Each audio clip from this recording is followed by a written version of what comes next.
Good evening and welcome to the April 16th Ashland Select Board meeting. We appreciate you all being here.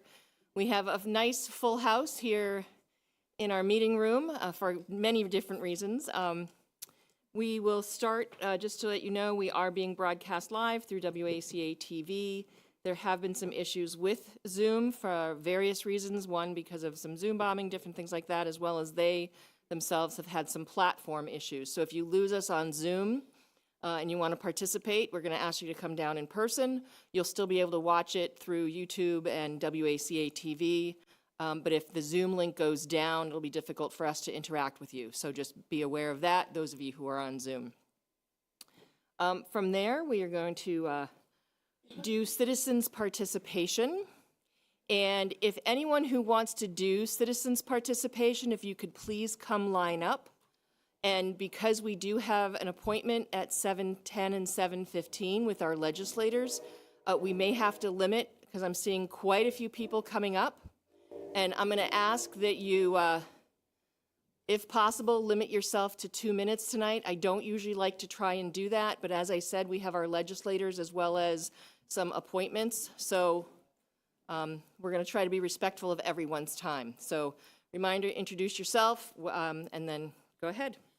All set? All set. All right, great. Thank you, Steve Mitchell, 5 Newcastle Road. We realize that you have a big agenda tonight, so just a couple minutes. I just wanted to certainly acknowledge Jen. You know, I consider it my good fortune to have gotten to know you, to work with you on the board, as also on the soon-to-be dissolved Public Safety Building Committee. You know, I know you don't suffer fools easy. And I hope I wasn't a burden during our time together. But, you know, I think as, you know, I've gotten to know you as I think as a friend, as a mom, and, you know, it's just, it was special for me. And I just think our community is so much better, the fact that you spent time here. So thank you and good luck. Thank you, Steve.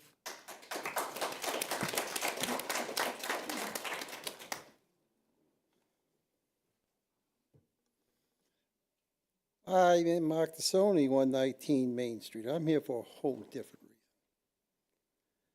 I'd like to ask through the chairman to the town manager, has there been any progress on the stronger committee idea? Not that I'm aware of, Mark. Not that's been communicated to me, no. That tells me that the comprehensive plan is still in progress, but not exactly strong without those committees' inputs. I'm understanding through everything else that this town needs business, economics and all that, does not need 40Bs. The state and their 40B law is screwing us truly to the idea of saying we don't want business in here. The Route 495 Merck Committee is the only committee doing anything to attract businesses, but not here in Ashland. I think if the State House and the representatives are putting it down and don't really care about it, I challenge them to put Ashland up front for business, and not because it's a thing to do, but it's a plus. Thank you. Thank you, Mark. Okay. Joan Gonfrati, One Shore Road, Ashland. On the Historical Commission, speaking on my own behalf. Hello, Senator Spilker, Representative Lewis, and the Ashland Select Board. I'm here because we need your help. Ashland is about to be changed forever, and not in a good way. There are currently 2 40B projects in the works with another on the way. Ashland has a great housing plan put in place to allow for reasonable growth. We have a great planning board which has approved many projects and thousands of housing units over the past 10 years or so, enough for Ashland to be in safe harbor. 2 of those projects, 501 Pond and Memorial Drive, are on hold for reasons outside of the town's responsibility. Make no mistake, they will be built eventually. 2 developers are using 40B to bypass most of the zoning Ashland has put in place to allow housing at a manageable level. The proposed mill building project destroys arguably the most important historical buildings in Ashland. Henry Warren, who standardized time for the entire world, worked and invented here. It will replace them with a 69-foot, 6-story, above-grade apartment building with 250 apartments. This despite a very detailed letter from the Select Board, as well as many other boards and individuals detailing why this project as designed should not be allowed. The Waverly Street developer petitioned the Mass Housing and Livable Communities and was approved. Then a second developer took over who completely changed the project, excuse me, from 4 buildings to 1 huge building, changed the entrance and exits. Just because they kept the same number of apartments, the MHLC approved it without requesting any new feedback from the town. My understanding is the MHLC approves 95% of the projects before it. That tells me they're rubber stamped. These projects will potentially cost Ashland millions, if not billions, in infrastructure to support water, sewer, public safety, and schools. Where will the money come from? Throwing hundreds of units up without the infrastructure to support them is not responsible. Taking down granite buildings that will survive forever to put up buildings that may last 30 years is not sustainable. Putting residential units on top of Nyanza on a lot deeded not residential is unconscionable. We need your help. Just because they can doesn't mean they should. The state 40B law supports developers not being responsible to community planning by potentially ignoring local zoning. It burdens the Zoning Board of Appeals in their desire to support local zoning.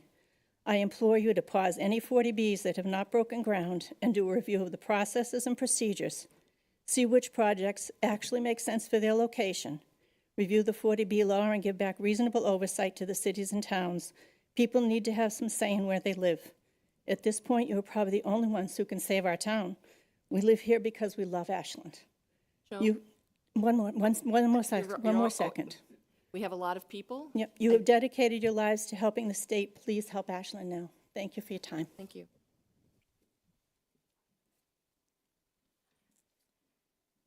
Hi, my name is Kate Jerzyk, 11 Rodman Road. I'm a planning board member, but I'm here as a resident, not anything to do with planning board.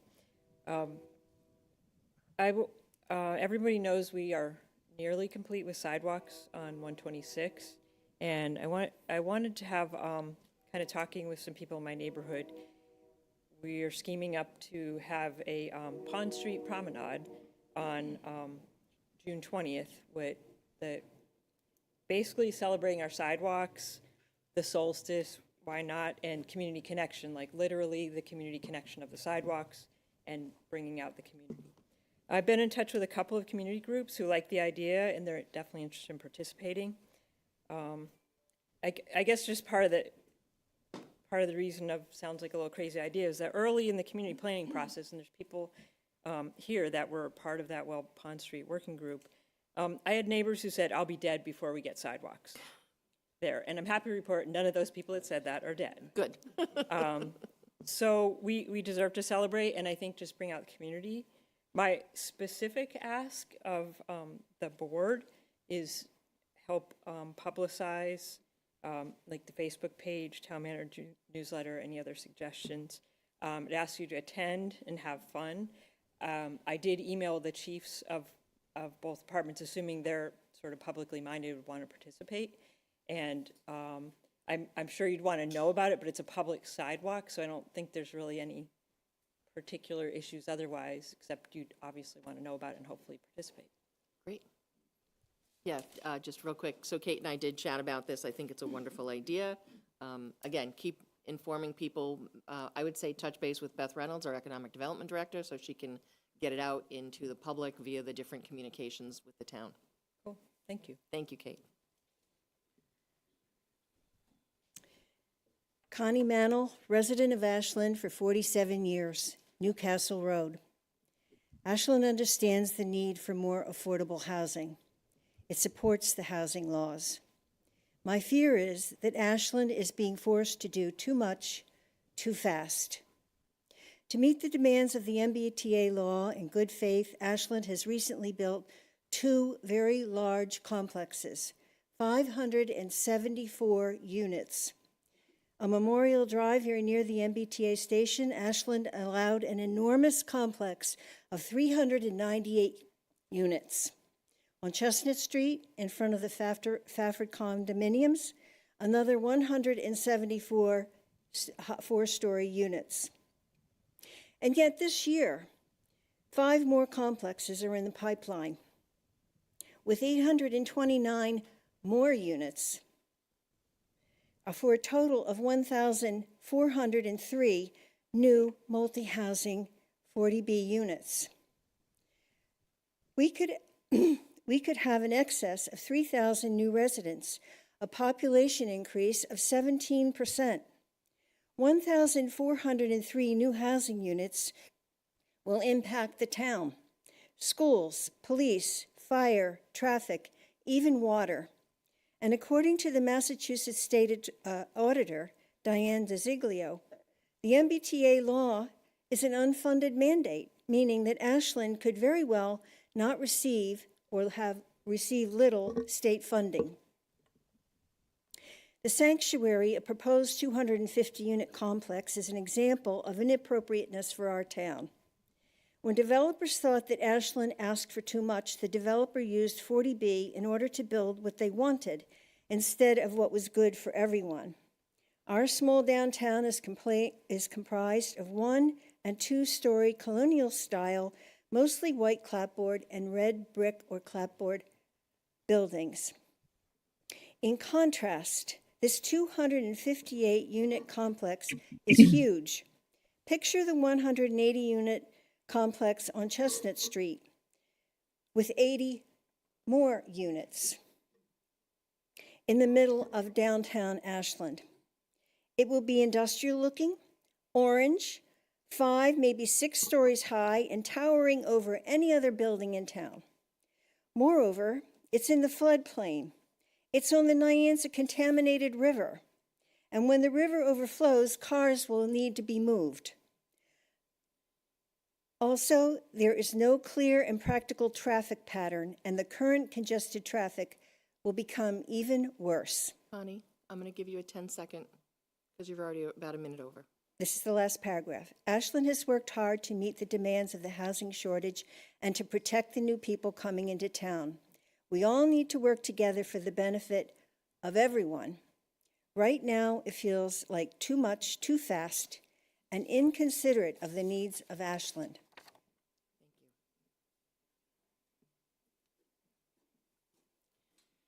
Hi, sorry to follow that one. I should have gone with Steve. That's okay. Jen, on behalf of the community development team on the second floor of Ashland Town Hall, thank you from the bottom of our hearts for all that you have done, for the time, sweat, tears, everything that you have given us. You've been a fearless leader. We've learned so much from you.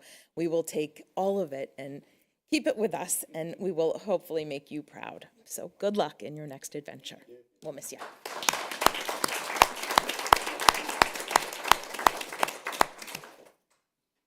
Jen, on behalf of all of the members of the Ashland Police Department, particularly in our new home, which you were the driving force to get us there from beginning. I only came in the middle, but to the end, we can't thank you enough. Personally, I'm going to feel the loss a lot. I really enjoyed every minute of working with you. You're a team player from minute one. It's going to be a huge loss, but we're so happy, all of us, for you and your future and for your family. And best of luck. Thank you.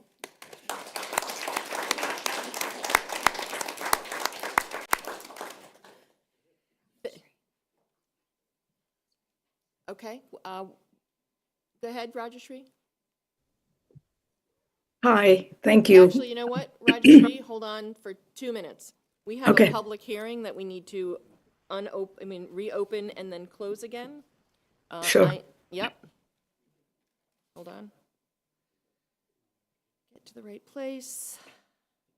Oh, no, it's not that one. If I can get a motion to reopen the hearing for the continuation for modification of a Class 2 license for New Beginning Auto Services, Inc. 73, yeah. Yep, so moved. And a second? Okay. All those in favor of reopening the hearing? Aye.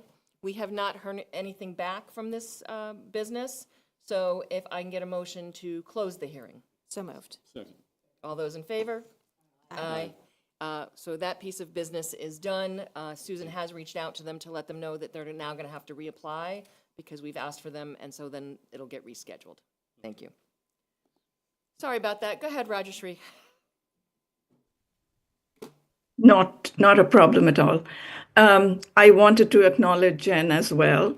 I got to know her as one of the earliest members of Ashland is United when it was formed in 2017. I joined much later, and I leaned on her for her astute sense of direction. I was amazed how seamlessly she traveled between her role as a senior leadership in town as well as a veritable member of this community. Every meeting ends or begins with, "We need to check with Jen," or "What does Jen have to say?" Through heavy and sometimes conflict-like situations, Jen emerges unfazed and truly focused on the goal. Because of her, we became a group that works in tandem with the town, spreading our message of inclusivity. Even as recently as last week, we sent her a barrage of questions, and promptly Jen got back to us with her response. She opened a lot of doors for us. She has been our Rock of Gibraltar, our friend, and an incredible leader. Jen, we send you our good wishes and know that you have a home and a family right here in Ashland. Congratulations on your new job. And we know we are sending off the best of the best to them. Not that I really care about them. Just want to clarify. Thank you. Thank you, Rajashri. Anyone else for public citizens participation? Not seeing any hands? Okay, great. We're going to move to the next item in our agenda. I'm going to welcome Jack Patrick Lewis, our state rep, and Senate President Karen Spilka. I don't know if you're going to both come up together or if you want to do one and then the other. I am going to let you know this. Their time is limited, and we are not going to be opening this to the public for questions. We are going to allow, if the select board, and I know we're going to have some school committee members attending as well, and maybe Jim, I'm not sure. Is Jim on there? Okay.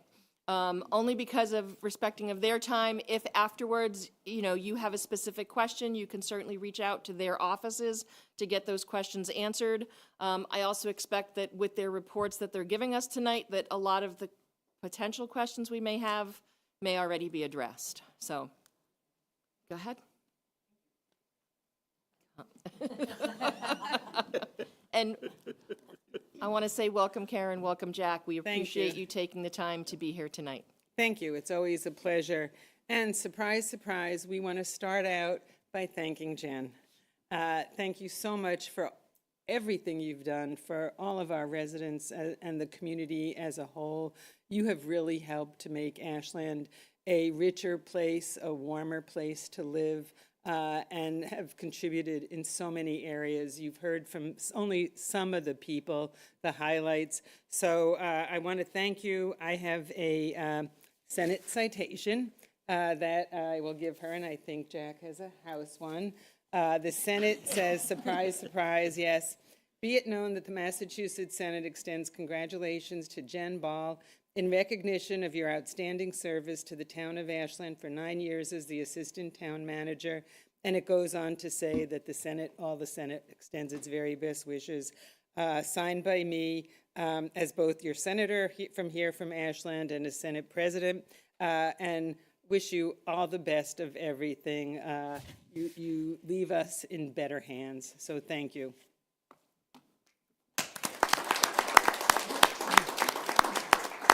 Jen, I want to join the chorus of folks. I, as the Senate President said, also have a citation. Very similar wording, but I'll read a little bit. Be it hereby known to all that Massachusetts House of Representatives offers its sincerest congratulations to Jen Ball in recognition of 9 years of dedicated service to the town of Ashland, signed by the Speaker of the House and myself on this 16th day of April, 2025. Congratulations.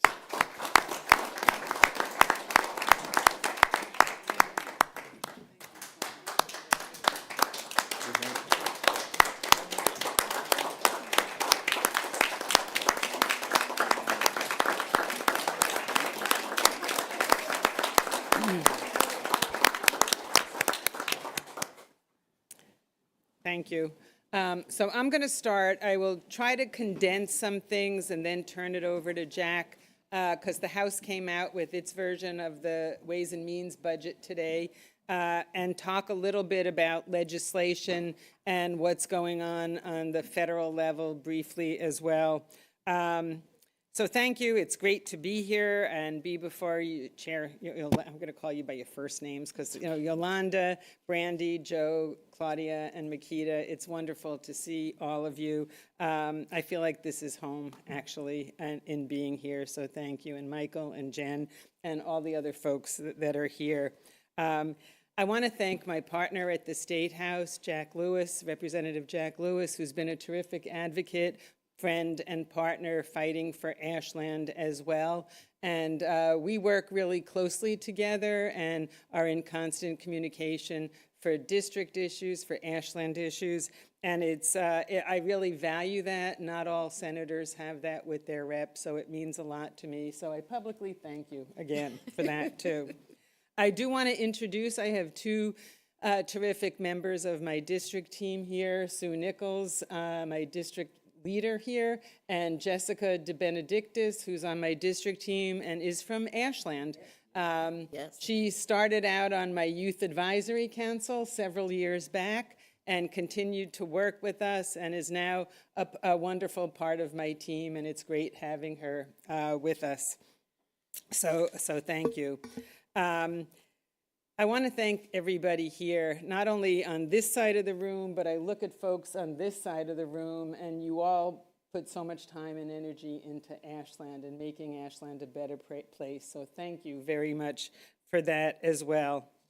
So getting to the budget, I'll talk a little bit about the budget. With the governor came out with her recommendations in January. The House released its today. And they will do their version of the budget the week after school vacation week. And the Senate comes out with its version the first or second week in May. I know we're jumping ahead here, trying to block out some of this time. Let's not wait that long. Move forward, yeah, I know, in May, and we'll be done before Memorial Day. And then June is when the two branches hash out the differences. So the good news on the state revenue side is that revenue collections have increased year over year. Things are tight. They're not terrific, but they're not as bad as was originally forecasted 2 years ago, a year and a half ago, when all the economists were saying there was a good chance of a recession going on and that 2026 was going to be a tough year. Our revenue is at least increasing. It's above the original fiscal year 26 projections. That's the good news. The bad news is something I think all of you are hearing as well, the chaos and tremendous uncertainty coming from the Trump administration in Washington. Federal funding cuts to services and grants will have a very significant impact on Massachusetts. A lot of these budget cuts, I believe, are cruel and not at all necessary. Just to give you an idea, we have a $62 billion budget. We have approximately $12 to $16 billion of that reimbursed by the federal government for Medicaid services. We have taken advantage of getting a lot of our residents on health insurance and getting good health care, and all the other things that Medicaid kicks in for our seniors, our veterans, our disabled. If some of that is cut from $12 to $16 billion, even if $12 billion is cut or $13 billion just from Medicaid alone, that is a significant percentage of our state annual budget. On top of that, I think all of you have heard, there is the attempt to get rid of the Federal Department of Education. That we get between $2 and $4 billion in aid from the Federal Department of Education, some going directly to school districts, some to the state. A lot of that is for our special needs students and transportation and school meals and a lot of other, Pell grants and higher education grants. If we lose a good portion of that will tremendously and negatively impact our budget. I'm hearing from our veterans, and who would have thought that our veterans would be targeted with these cuts as well.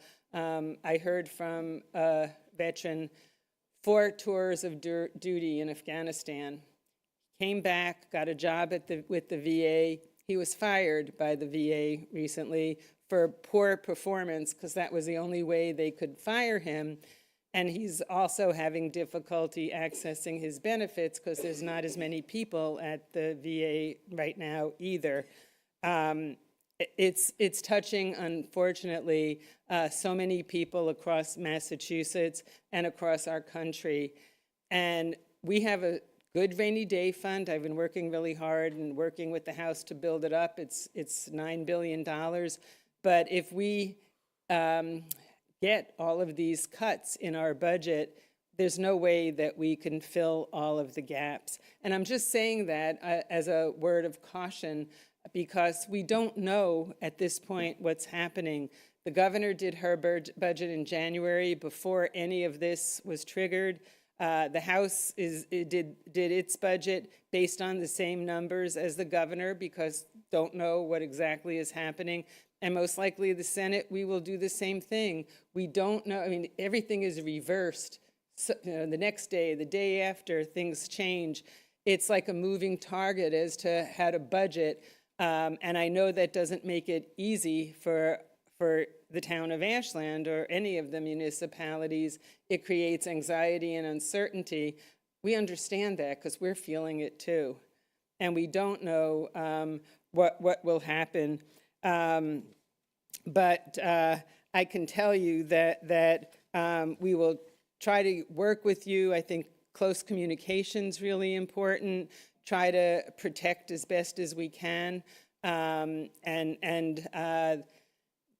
The Senate, 2 weeks ago, I announced a Senate response to the Trump Project 2025. I called it Senate Response 2025.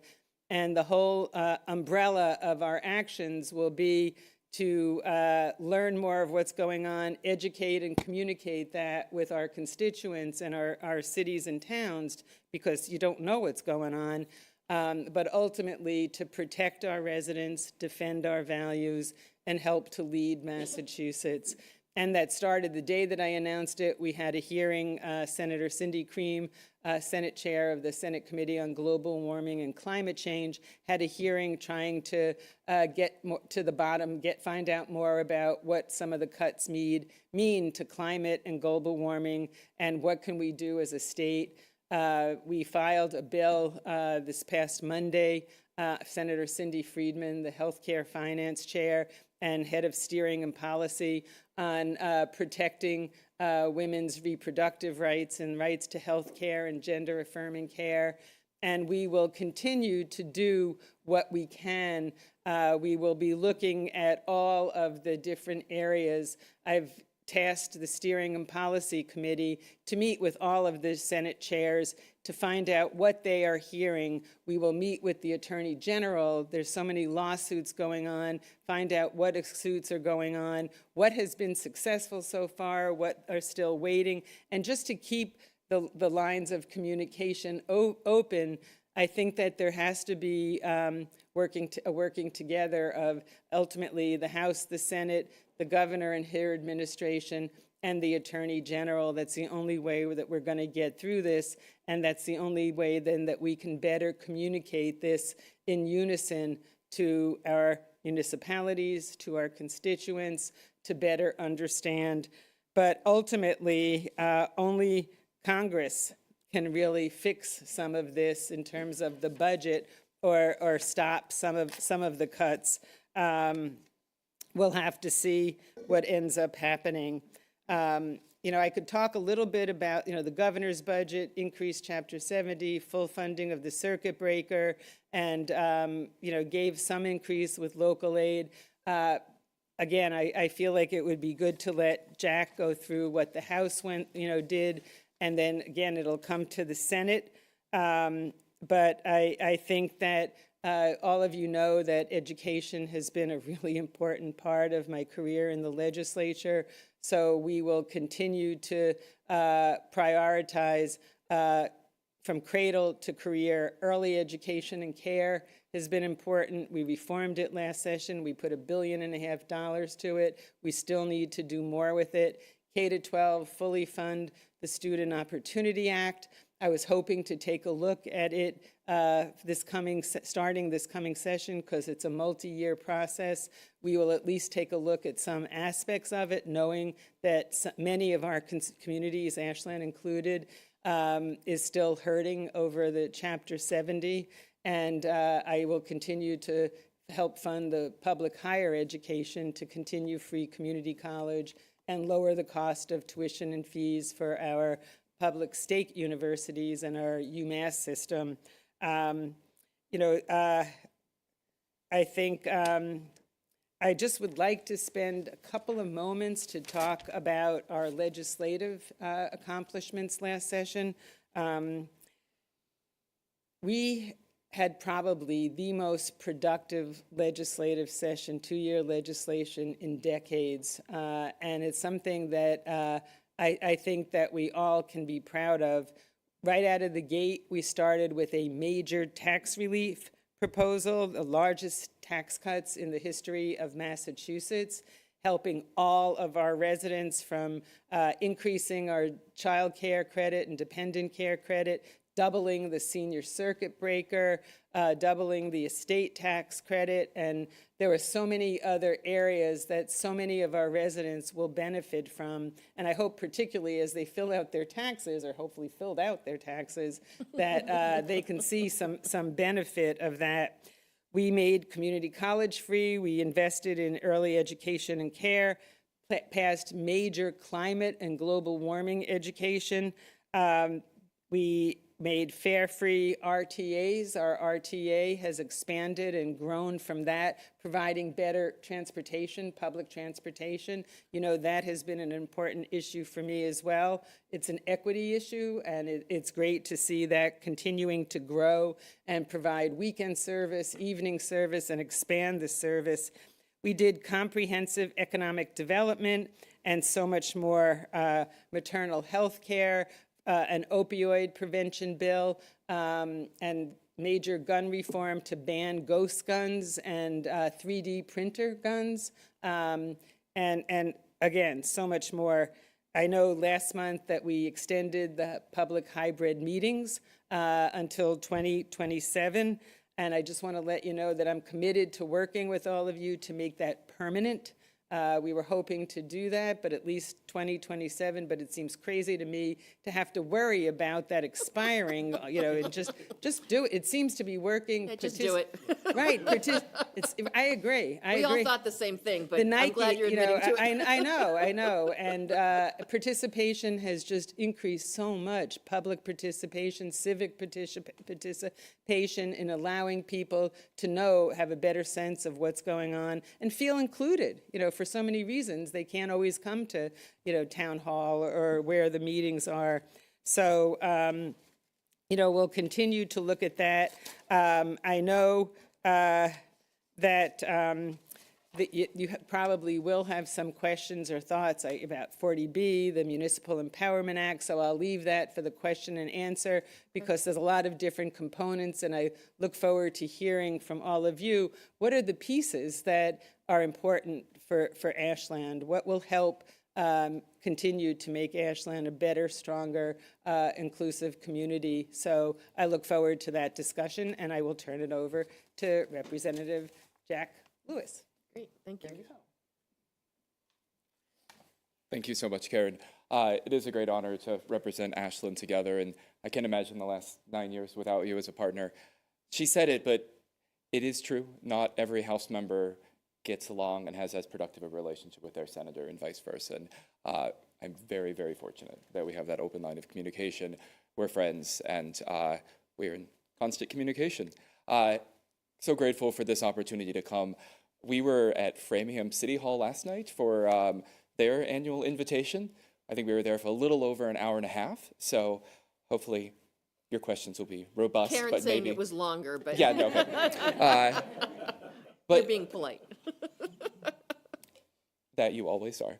But being able to connect with all of you over the last 8 or 9 years, you were everywhere in the community. You're never shy. And I always look forward to, if it's catching up at coffee or seeing each other at the farmer's market or around town at something, just having that relationship with you all as the local electeds makes our jobs not just easier, but productive, more productive in a way that's probably hard to put into words. The Senate President went over a lot of things, and I started crossing some highlights off my list. So we'll see. I'm joking. I have plenty still more to say. I figured. There was a reason we were there for an hour and a half last night. So as the Senate President said, great uncertainty from DC, irresponsibility, especially around how government is funded. I think the state is trying to prepare itself for what may be coming down the pike financially, especially given the uncertainty. But a lot of the laws we put into place, a lot of our deeply held values are coming under attack. And we don't know what next Supreme Court case will be coming and what that means for Massachusetts. 2 years ago, we tweaked our gun safety laws because of a Supreme Court case. I think the next one on gun safety may make that one look minor in comparison. So preparing for that, trying to protect residents as much as we can. What that means is, as a state, we're going to have to continue to be the adults, be responsible in our budgeting. The governor's budget came out a couple months ago, $62 billion. The House Ways and Means budget just came out 7 hours ago. So I've literally spent the last 7 hours trying to wrap my mind around it. The Ways and Means budgets came out just under the governor's proposal. The main reason is the House isn't including any tax increases or additional tax increases in their version of the budget. We're going to take up debate in about a week. So we have until Friday to file amendments. So there may be attempts to cut taxes more or increase taxes more. Most of the debate will be around line items and local earmarks. But if you were against the tax on pharmaceutical products or candy, Easter's around the corner, the House eliminated those, at least from their Ways and Means version of the budget. When it comes to Ashland, the House increased the Chapter 70 public education funding. Last year, I think the final number was around $11.5 million. The House budget has that about $12 million, so a slight increase over last year.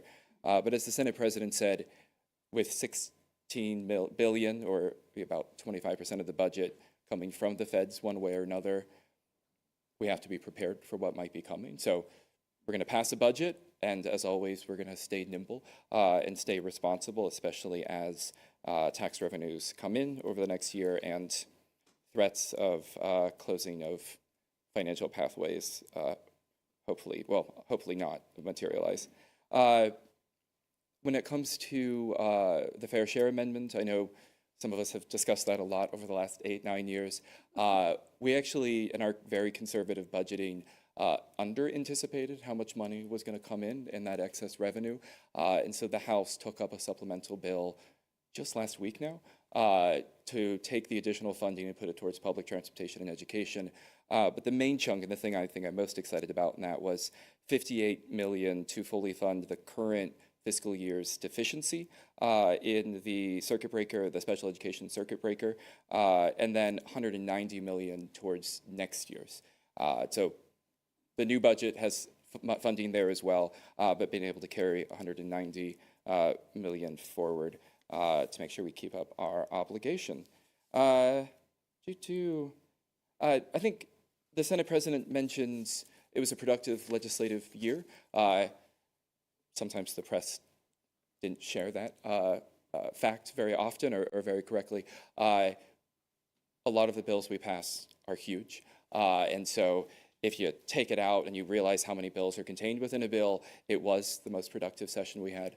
I remember a reporter complaining about we only passed X number of bills, and it's like, we passed 9 of my bills last session. Like, how can you say we only passed a handful when 9 of mine were in there? And I have 199 other colleagues. So I'm looking forward to seeing how we can continue that progress. On a personal front, I was made the chair of the Joint Committee on Municipalities and Regional Government. It's kind of ironic. I was chatting with one of you, I think a couple days before that appointment, about the governor's municipal empowerment bill. And I remember when we were talking, thinking, hey, this is important information. Whatever committee gets that bill, I'm gonna have to share this with the chair.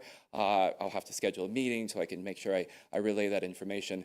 And then when I got the appointment, I realized that bill is going to be coming to my committee first. And so while we're already meeting with stakeholders in the House about, line by line what the governor is putting forward as her recommendation, I'm the state rep for Ashland, I'm the state rep for Framingham, and so I need to hear first and constantly from you all about what the governor's recommendations might mean for you on the ground.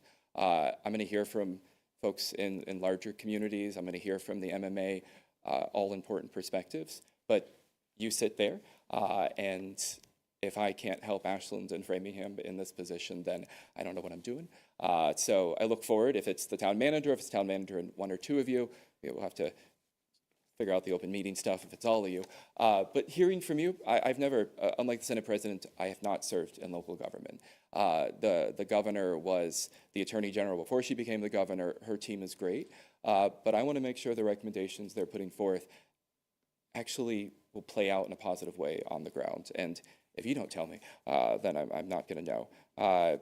Other bills before the committee, I think we're going to have about 350 bills before the committee, ranging in everything from municipal finance, local governance, zoning, transportation, personnel, the environment, and about a dozen animal welfare bills that, if you can figure out why they've been assigned to municipalities, I will be your new best friend. But I think that's it on the grand overview. As with previous years, I filed about 30 bills myself. It's a great problem to have. Many of the bills I've worked on since I was elected have become law, and so we're starting some new conversations. One in particular that I just wanted to point out that we'll be talking more about 8 years ago, I met with a group of doctors who were trained abroad, some of whom were medics for the U.S. military in Iraq and Afghanistan, who their medical expertise was good enough for the U.S. military in the early 2000s. But because they worked with the U.S. government, they're now refugees living here. And some of those doctors are driving taxis or bagging groceries, all fine careers. But if you were a leading surgeon in your home country and devoted your whole life and took on that debt, and now you're living here and happy to be living here and not able to put your love into practice, many of them weren't very happy and their skills weren't being utilized. So 8 years ago, working with Senate and House leadership, we created a commission, which sometimes in government leads people to roll their eyes. The commission met, put forward some serious recommendations, and last year, working with Senate and House leadership, we passed a law that creates a concrete pathway for foreign-trained medical professionals, physicians, to get licensed in Massachusetts, maintaining the highest standards, not making it easier, but just spelling out a concrete pathway, requiring that they give back to the community, serve in a high-needs field, in a high-needs community, and that was signed into law last November. Didn't get a lot of press, but I can tell you that there are many folks, well, anyone in this room who's struggled to find a primary care physician, and folks who are our neighbors and are medical experts and not able to meet that need. So I think I'm going to strive to do a better job of calling attention to some of the bills that we pass in the House and the Senate that, local media being what it is, these things aren't catching headlines. And sometimes, well, I know, and I think you know, that there's great power in what government can do. I think in this political climate, it's probably more important than ever. So with that, I think we are happy to take any questions within reason. Within reason. I'm going to open it up to the board. Any questions, comments? Claudia, you want to jump in? Go ahead.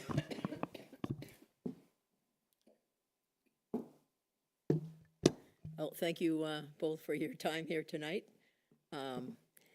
First, I just want to talk a little bit, Karen, and say I don't think, sorry, Senate President, I don't think there's anybody, I don't think there's anybody in the state that has had a greater influence on education funding than you. And I just want to say that I continue to appreciate that.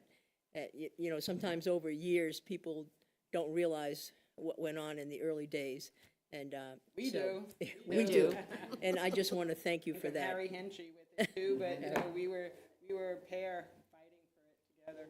Absolutely. But no, really, thank you, really, for taking it to the state level and doing as much as you've done for education and for the children in the Commonwealth.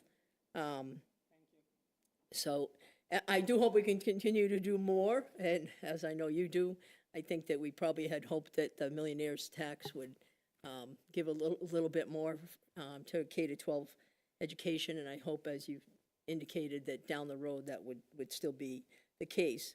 You know, just in terms of some of the 40B concerns that you've heard tonight, I know that you understand these concerns very well. It's, you know, there are issues because of Nyanza, there are issues because of just keeping this community livable. You know, we're relatively small, we're 13 and a half square miles, something like that. Neighboring communities are much larger and much more able to land mass in terms of being able to add housing. This law's been in place since 1969. I think it doesn't seem to have really worked very well. I really, I am really angry, I have to say, with the governor for forcing this on us. I know how hard you both have advocated to try to give us some power in all of this. And I think part of the reason that this nationally we're in the situation we're in is because people are frustrated with having things that don't work for them in their day-to-day lives. And that, so somebody says some outrageous thing and that might be no truth involved whatsoever, but they grasp for it. And I know that I personally feel that level of frustration with what is going on when, you know, we have very good reasons. I think Mrs. Gonfrati articulated many of those quite well. And so if there is something that you can suggest that we could do in terms of trying to work with the governor on this, I would think, in part because of some of this happened with those other two developments that kind of came off our rolls during COVID, it would seem to me that a reasonable approach would be to say that if to be held harmless because of COVID, right?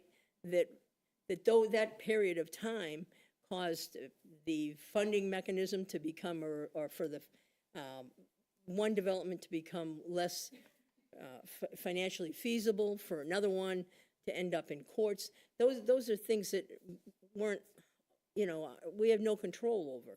And I think that the impact of COVID on housing and the costs associated with building, that, to me, that's an opportunity to hold communities harmless who were making those steps to reach 10%. So I'd appreciate it if there's anything that you all could suggest that we could do in terms of trying to reach out to the governor. And then lastly, just on a national front, I feel as though with what's going on in our state, sometimes I can understand the level of frustration that people around the country have felt and how they have felt left behind. And it's left us in a position where now we're fighting for our Constitution and our democracy. So I just feel very strongly about we need to get all of our leaders listening to us, you know, not just the ones who know us and personally. So if there's something that you can advise us to do, I would be very grateful.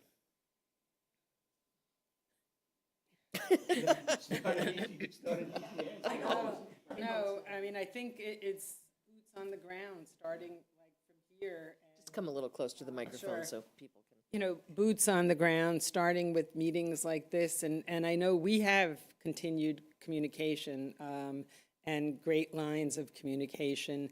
I think for that to continue. And when there are issues, we can arrange for meetings with the parts of the administration that are pertinent to that particular issue. Sometimes there are differences, sometimes they still don't always agree to what we are presenting or asking for. but we can continue to take a look at it and see, continue to see where there are maybe some paths to wiggle or make some changes or adjustments. Jack, anything on that, or? It's okay if you don't. No, I always have so much. I think on the 40B issue, as you said, it's been the state law for, I'm doing math, 60, years. 69, so that's 56 years. Okay, am I doing math right? And I've been having conversations about what laws could have been in place to have prevented Ashland from falling behind because of COVID. Not anything that would be retroactive. I don't know how I've become so, not pessimistic. I like to think I'm pragmatic after 9 years of being your state rep. But I'm trying to have conversations about looking forward, what could have prevented. I don't want to give you false hope that state law is going to change tomorrow. It hasn't. There are other communities that are having similar questions and have continued to have those questions. I know, Michael Herbert, you presented something a couple years ago in town meeting that, I listened to every word you say at town meeting, but there's only one thing I've ever remembered. You had a slide of all the plots that this town had purchased over the years that in order to prevent growth. And you used the phrase, going back 10, 20 years, the town had a slow to no growth policy. And without a time machine to go back and make different choices, Ashland's now at 6% affordability. It was at 8%. And so when I've been pushing in these conversations, it's not that I can say Ashland was at 10% and they slipped. It was they were at 8%, had a plan to get to 10% and slipped to 6%. And so I maybe that's too direct of a response, but I think with the pushback, as you alluded to, nationwide, part of it I think is we need to hear our elected leaders say the truth. And I think hopefully you've heard it from both of us always, but in this case, 40B exists so that communities get and stay at 10%. And I just talked to Framingham about this yesterday. They're just over 10%. And I said, you need to do everything in your power to stay above 10%, because if you slip, 40B exists exactly for this reason. And so is it imperfect? Or is it perfect? No, it's certainly not a perfect mechanism. And there are lots of suggestions on how we can tweak it. But there has not been agreement in the House or the Senate, Republican, Democrat, across the state, about what those changes would look like. There are proposals to increase the 10%. I don't think that's getting off the ground. But I hope that the town is in a place to continue to have those conversations with the developers. I know it's not what most people want or imagined, but that is state law. And as much as I wish I could tell you that I'm going to go back and fight and maybe it'll change, I'm having those conversations and they're not gaining traction. And even if they were gaining traction, as we talked about safe harbor, it's not like we're preserving safe harbor, which is a proposal that we could explore for communities that are at 10% affordability and slip. So yeah, maybe that's all I have to say on that, at least for now. But I'll listen more at town meeting this year. I'm sure you'll have something equally. It was just that map of plots of land that were going to be developed 10 to 20 to 30 years ago with different folks on the select board, different town manager that weren't. And Ashland's now at a place where we're at Jack, 6%. Just to that point, about 30 years ago, Ashland was the 11th fastest growing in the state. And we were absolutely trying to keep our chins above water while our school population was going through the roof. And that, in fact, is part of the reason that the Senate president became so involved in trying to get the Chapter 70 formula fixed. So then the effort to maybe not be as friendly to adding housing was at that point in time was trying to get us to keep our heads above water at a time when other communities were adding teachers and electives at high school level.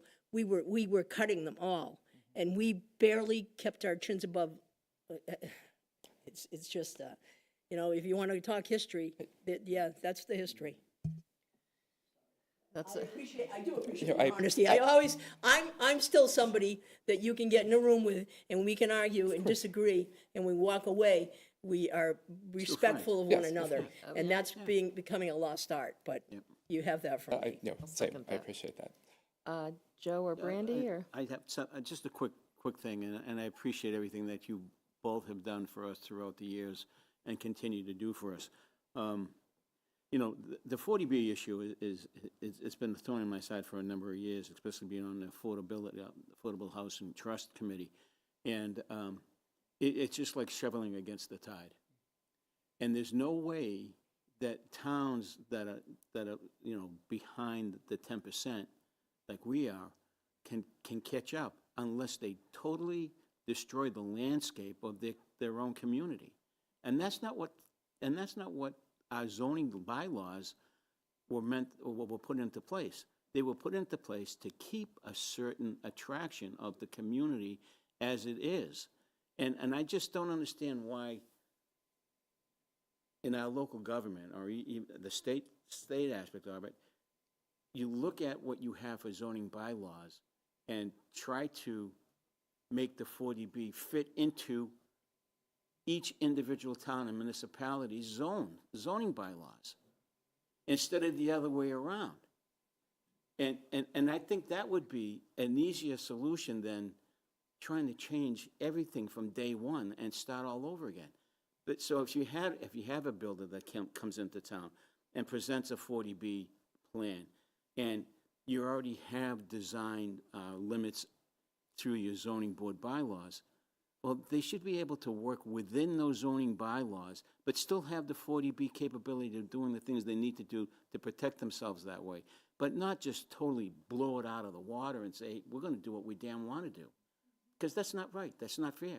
That's not what a democracy is. It's called compromise. And if these developers can't get that, then they better start looking someplace else. It's really a thorn in my side when we do that. And I know you folks are up against the wall with this because, you know, it's already written down in law, but laws can change. You can tweak the law, you can amend the laws. You have that ability to do that. And I just ask that you try to do the best you can to change that in some way. So, Do that. thanks, Karen. I appreciate that. And, you know, like Claudia said, Dr. Rufill was wonderful, was a great guy, great superintendent. And we would have tete-a-tetes now and then. By the end of the night, we still shook hands and we were still friends, but we had differences of opinion, and that was okay to have, you know. But the word compromise is always the word that I always throw out in there. It is important. So hopefully maybe that's something the 40B group can look into and maybe start tweaking local bylaws to fit into the 40B laws that fit into the local towns and municipalities. Thank you. Thank you, Madam Chair. Okay. Brandy? And I may have to interrupt you to do our hearing, sure. but go ahead. Not a problem. So first of all, thank you both for being here and for all that you do for us. We are very fortunate to have both of you as partners at the State House. The work that we do wouldn't be possible without your support. So, you know, I'm one of the things, Karen, that you talked about was with all this craziness that's happening on the federal level, one of your goals is to protect residents, and that is one of our goals as well. You know, we see what's happening on the federal level, and we see it coming into our community as well. And I was curious, like, what is the state doing to help protect, like, our immigrant population, to make sure that people feel safe, and if there is anything that we can do as a board and as a community to help with that effort as well. Actually, before you answer, I'm going to give you a few minutes to think about it. Well, we have to open a hearing, and then we'll suspend it so we can finish our conversation. Notice is hereby given that a public hearing will take place on Wednesday, April 16th, 2025, at 8 p.m. to review an application for a Class II license. A Class II license allows for the sale of used cars at 92A Nickerson Road, Ashland, Mass. GOAT Auto Group LLC, Jose de Jesus Garcia, 92A Nickerson Road, Ashland, Mass. Persons wishing to be heard on this matter are invited to attend the public hearing in person or by logging into the Zoom meeting. Interested parties who are unable to attend the hearing may submit written comments to the Select Board's office, Town Hall, 101 Main Street, Ashland, Mass., or by emailing Susan Roby at sroby@ashlandmass.com. So that is the opening for the public hearing. If I could get a motion to suspend until we finish our conversation. So moved. And a second? Do we need to do a motion to open it first? No, it says announce opening a public hearing, so Okay. I think if Okay. we just, we're good. Okay, I have a motion to suspend, and if I A get a second. second. All those in favor of suspending until we're done? Aye. Aye. So we are going to get to you. We're just going to finish our conversation with Jack and Karen. So patience if you don't mind. Thank you. Appreciate that. Okay. So now you can go. Thank you. This is a really tricky issue because immigration is a federal issue. The state doesn't have a whole lot of control over when ICE comes in and just arrests somebody, unfortunately. However, we do have in Massachusetts, and the court has expressly upheld this, that local and state law enforcement do not assist ICE if it's a civil issue. If it's a criminal issue, and that's one thing that people need to understand. If somebody has a criminal warrant taken out against them, for decades, our law enforcement, local and state, has helped ICE arrest a criminal to get what you hear, get criminals off the streets. That has been going on for decades. And we will continue to help ICE for criminals. But if somebody is alleged to be an illegal immigrant without any evidence or documentation to that effect, or some of the other allegations that have been made against Massachusetts residents, local and state law enforcement, including the state police, do not assist ICE, and they are not happy about that. But they keep on saying, we want to go after the criminals, we want to go after the criminals. We want to go after criminals too. We don't want, criminals, violent criminals on the streets either. So we will continue to do that. There's not a lot, unfortunately, that we, particularly in the state, again, Congress needs to act here to pass an immigration reform bill to be more explicit as to who's here legally, maybe, who may be here undocumented, and who, how all of immigration and all the different layers play out. The state does not have a role with that. But what you could do, and what we are thinking of doing, and I hope the House would do this too, is to advertise and let residents know their rights. That is something that is an action that we can do when you talk about protecting residents. There are specific rights that the residents has, and the AG has worked on producing some documentation. If you want, we can help work with you to get that to you, to disseminate to residents in Ashland, so that if something happens, at least residents know their rights as well. Okay. And we could produce it in several different languages if necessary. And I think that is something that is tangible and concrete that could help residents. Thank you. I would say yes to that. I think. Okay. I certainly have heard that if we know, if people know what their rights are as they're being, either, talked to by police or ICE, that would be helpful. And also just as a peace of mind. Yeah. People Right. know what, that would be Right. great. Because people are afraid to go to doctors, to go to a court. They hear about somebody thinking they were going for their final citizenship Yeah. step.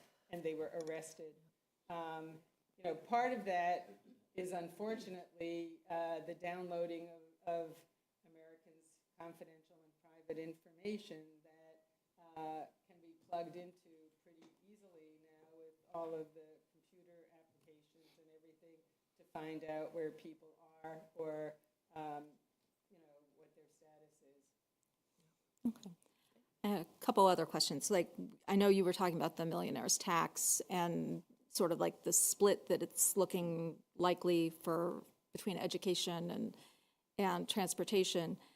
As things maybe become a little bit clearer in not necessarily a positive way on the federal level and affects the budget for education, would that, is there any wiggle room in that millionaire's tax? Could basically, like, first of all, like, would there be, I guess, how much of that deficit could that make up?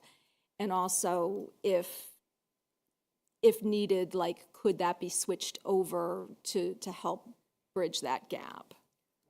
Under the law that was passed, it has to go to either education or transportation. And it has to be newer things as well, but it has to go to only those two areas. The governor did a split. It could be 50-50, it could be 40-60, one way or the other. It could be 20-80, you know, depending upon the circumstances. Okay. And the governor did their split. The House, you did your split. We did, yes. Like which, 60-40-ish. Right. Education. Transportation. Education for 60%. Oh, in the budget that came out today, Right, education in at the more. surtax. The supplemental budget, it was transportation at about 60%. So, but as you asked the question, I know I've had honest conversations with some of you as we debated the millionaire's tax, and the House and Senate have stayed committed to the letter of the law, which is why we didn't just roll over the excess revenue into the budget. We had a separate supplemental budget. It can't go into Yes. a general fund or anything. It goes into a separate fund that has to be divided up between education. And I would just add that when it was being discussed, not just by Jack and I, but by other people, there are people who, if it gets changed, if the legislature does not keep it in education and transportation, will make a lot of noise. Well, and I understand Because that, that's the what was letter of promised. the law. That's the law, and I'm not about to break the law. Plus, there are so many needs in education and transportation. Right. The House in the surtax did 60%. You said transportation In the supplemental budget, the yes. surtax, Yes. and 40 education. I'm not certain the Senate is going to do that same split. Okay. Round numbers. But round I know you had Yeah. mentioned. Yeah. We may put a little more towards it. Okay, because I know you had said that there could be a $2 to $4 billion gap between when, you know, if federal funding does not come through. I was wondering if It could be $16 billion. Right. Yeah. The problem is as you heard, the House is doing its budget now Right. based on our state revenues. right. We'll be doing our budget May based on our state revenues and, you know, June hashing it out. Yeah. We may not know until July, August, September, October, depending upon what is actually cut. And if large amounts are cut, at that point, it will be up to the governor. By law, we have to have a balanced budget, so she would have to make cuts. They're Right. referred to as 9C cuts. That's the section that allows her to make the cuts to ensure that we have a balanced budget. So we may not know for several months exactly where we're at. Okay. Well, you know, and as you know, we're in the middle of finalizing our budget. In fact, tonight, we're going to discuss the budget before we close the warrant for May town meeting. And, you know, as you can probably guess, the budget is already very tight. It's been a challenging year in a lot of ways, and we're not even funding any of the things that we really need as a community. We're really, like the levy, the increase, the 2.5%, is really going to things like health insurance increases and things that we have very little discretion on. So it you know, when I think about what could potentially, we're making some hard choices as a community now, and I know that if the funding changes 6 months from now, we're going to have to make some harder choices. So, you know, I'm hopeful that somehow Congress will stop the crazy, because it really does affect people, and I think you know, we see that on a national level, but you know, we know it's going to affect our residents as well. And when you hear about it, please pass that on to us, because those are areas that this committee that I've formed to focus on, you know, the response to 2025. We can better target what areas we may be able to. We can't fix a lot with the veterans. We could do some pieces. We're looking into what we can do, because again, veterans is more of a federal issue. But right now, Massachusetts has the most generous benefits for veterans, and we're hoping to stay that way, but it still may not plug the gaps after the federal government cuts. But if you hear of specific areas, particularly you hear from multiple residents the same areas of concern, please pass that on. Sure. I wanted to add a couple things on I think the Ashland area group has done a Know Your Rights training or is about to do one. And online, there are a lot of videos that have already been recorded. So you all can do one. 8 years ago when we did Know Your Rights presentations, we'd get rooms full of people together. Now a lot of them have gone online. They're pre-recorded because there is great concern about people showing up and being in a room where they can't guarantee their own safety, and we can't guarantee their safety. So I encourage you, regardless if you're an immigrant yourself or not, or been a U.S. citizen your whole life, every training I learned something. I know the Attorney General has put out guidance to schools. The Trump administration a couple months said that ICE can now enter churches and schools, something that they hadn't been able to do because of previous regulations. So the Attorney General put out guidance about if ICE comes to a school, what they need to show in order to be able to come in. We've had cases in other parts of the country where those policies weren't in place, and ICE entered the school and without a signed warrant and without other things. So I'm grateful of the Attorney General for that. She's also joined lawsuits across the country and trying to sue if it's keeping federal funding at research institutions, if it's bringing back students that have been abducted by the government, if it's fighting to continue to have funding come for healthcare. The courts are between us and the fear that I think many of us have. And while I don't have great faith that they're going to protect everything, they are slowing things down at the very least. And I know the Attorney General is really putting herself out there. I didn't mention it, and you had just said it, so it made me remember. In the House Ways and Means budget, we included a new line item. It's probably insufficient in the funds, but it's at least beginning the conversation. $1 million for gender-affirming care. One of the things we're finding is folks that have relied on this care for their kids now aren't being able to access it. A lot of folks have actually moved to Massachusetts because they couldn't provide health care to their kids in their old states. They're now here, contributing to the economy, paying high taxes and reaping all the benefits of it. But now their kids are threatened to not have access to the same services as well. So I know the House is beginning that conversation about how to bridge that gap. I wish I knew what the future was going to look like. There are businesses in places like downtown Framingham that their business is down 40 to 50% since this election. People are afraid to come out into the community. My kids regularly talk about the fear that their classmates have. Some of them are not documented, or they have loved ones that are undocumented. I work with somebody who has filled out the paperwork for 20 members of her faith community, where if their kids come home from school and the parents aren't home, they don't go into DCF care, that she's I forget the legal term, but the kids would come to her care. And that's just one person in one faith community in one community. That's happening across the country.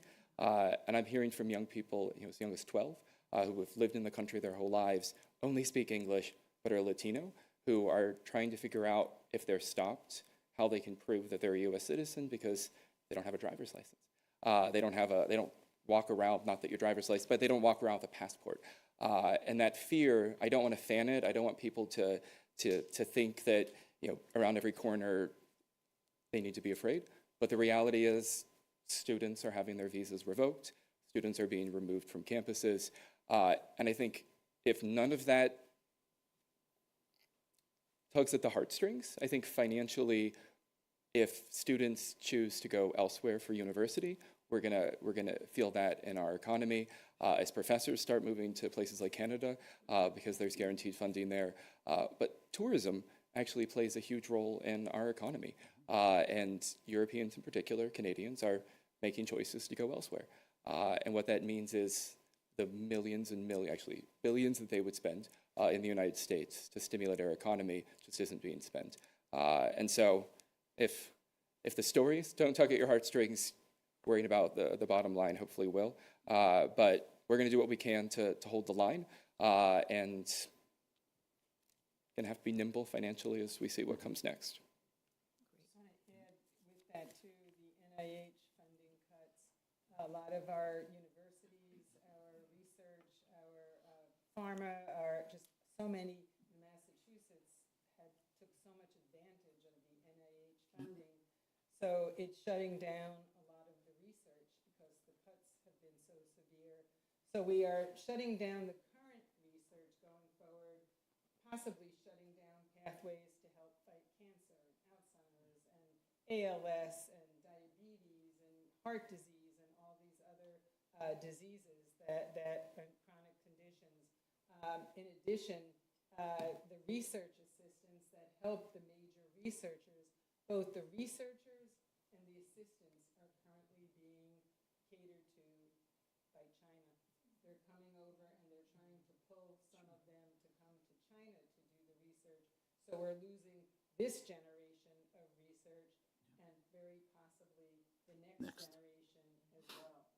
So when you look at how that can damage our healthcare, our economy, major impacts. So not to end on doom and gloom, but No. it's No. frightening.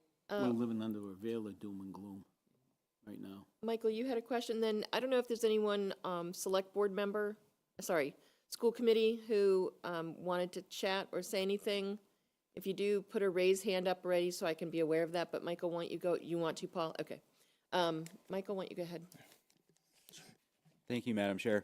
Madam President, Representative Lewis, thank you for everything that you do for the town.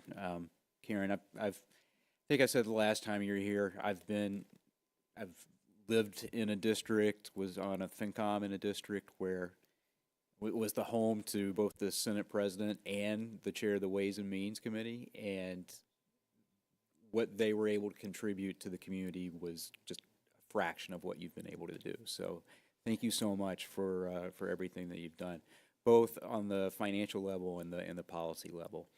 And Representative Lewis, thank you as well. It's been interesting seeing you grow in your influence and in the way that you have used those powers to help your district, Ashland being your favorite. But thank you as well for everything that you've done. And I just want to, bring it back to the housing conversation, but I want to maybe approach it from a bit of a different angle, because sometimes I think we get caught up in the same type of arguments. But what is driving, I don't think what's been sufficiently explained is what is driving the need for more housing in Massachusetts. We hear that we need more housing, we need more housing, we need more housing, but what is driving that need? And correspondingly, what is there any evidence that has been shown that, the way that we're going about trying to solve that would actually work? Like a two-part question. I mean, I'll just say, I think what's driving, Jack, you can certainly chime in, is that people can't find places to live, whether it be buying a home, they're so expensive that the supply and demand, it raises the prices, and they can't live in their home communities or around their home communities. They're moving further and further away,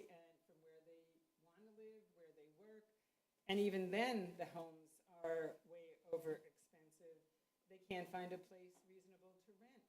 I mean, you know, that rent is even so expensive.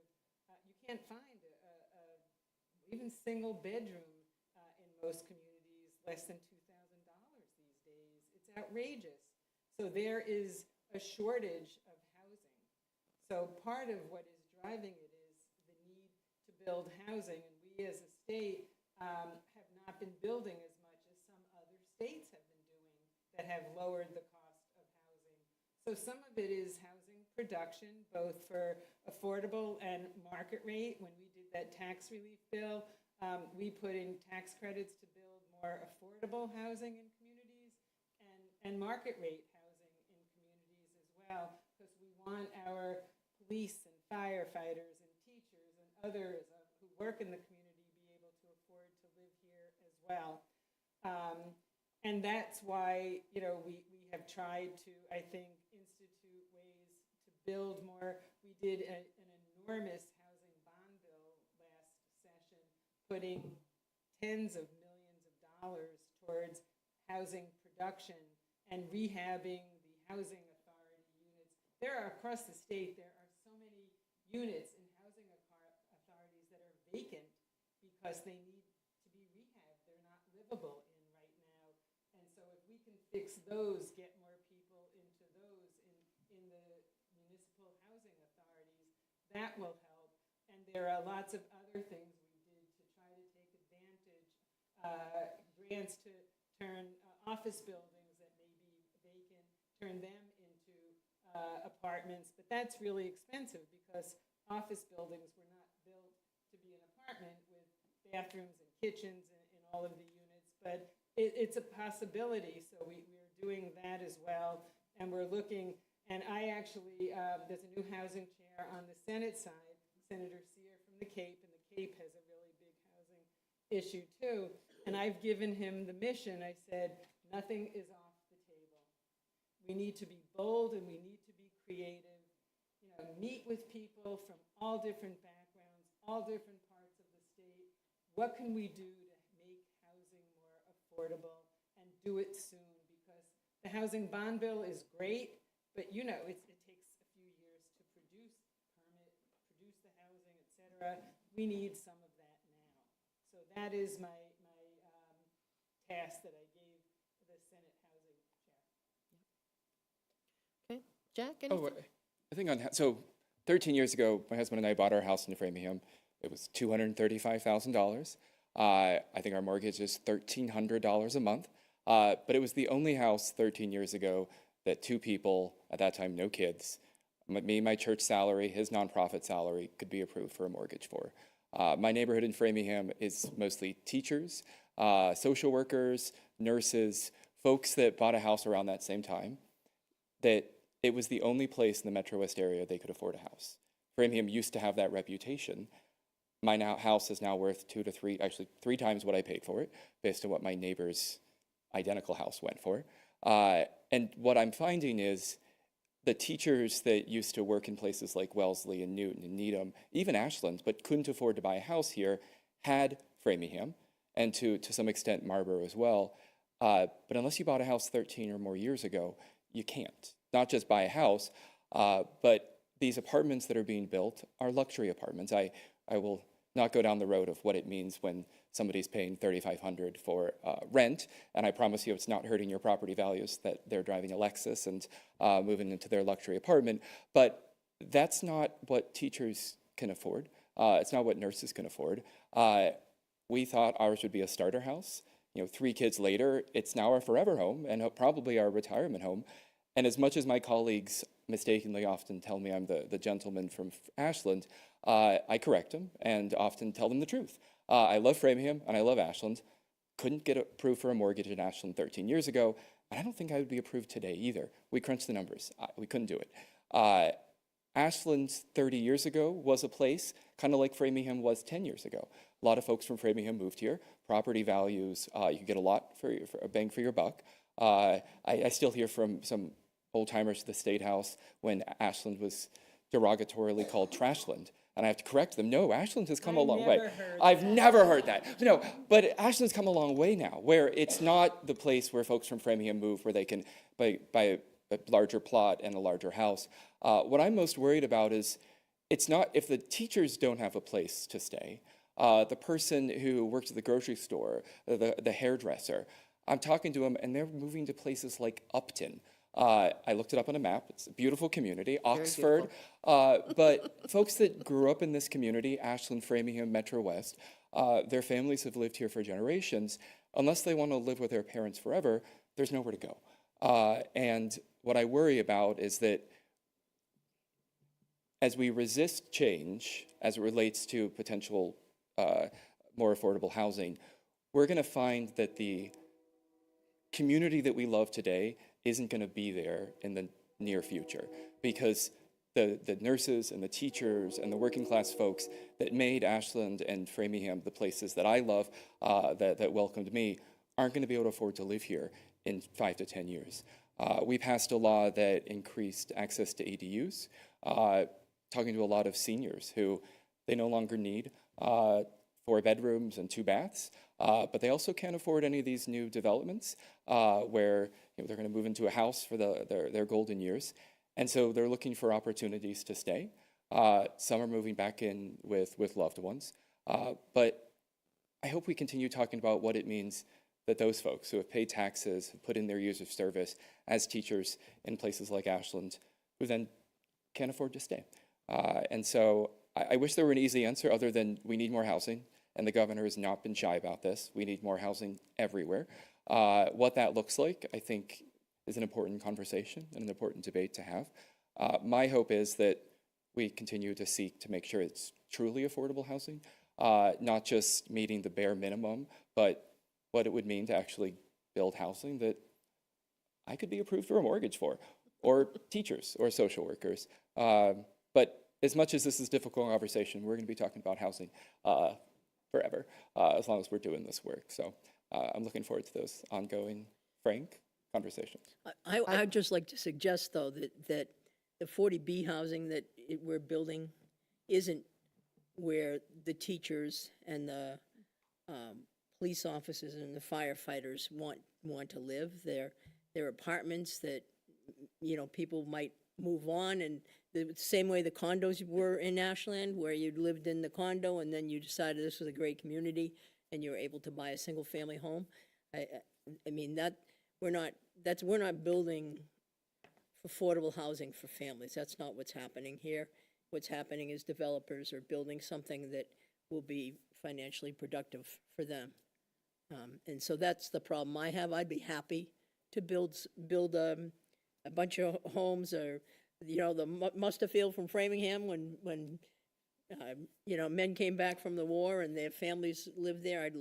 I could understand building that for our town employees, but so I just wanted to clarify that it's not that I'm not in favor of housing.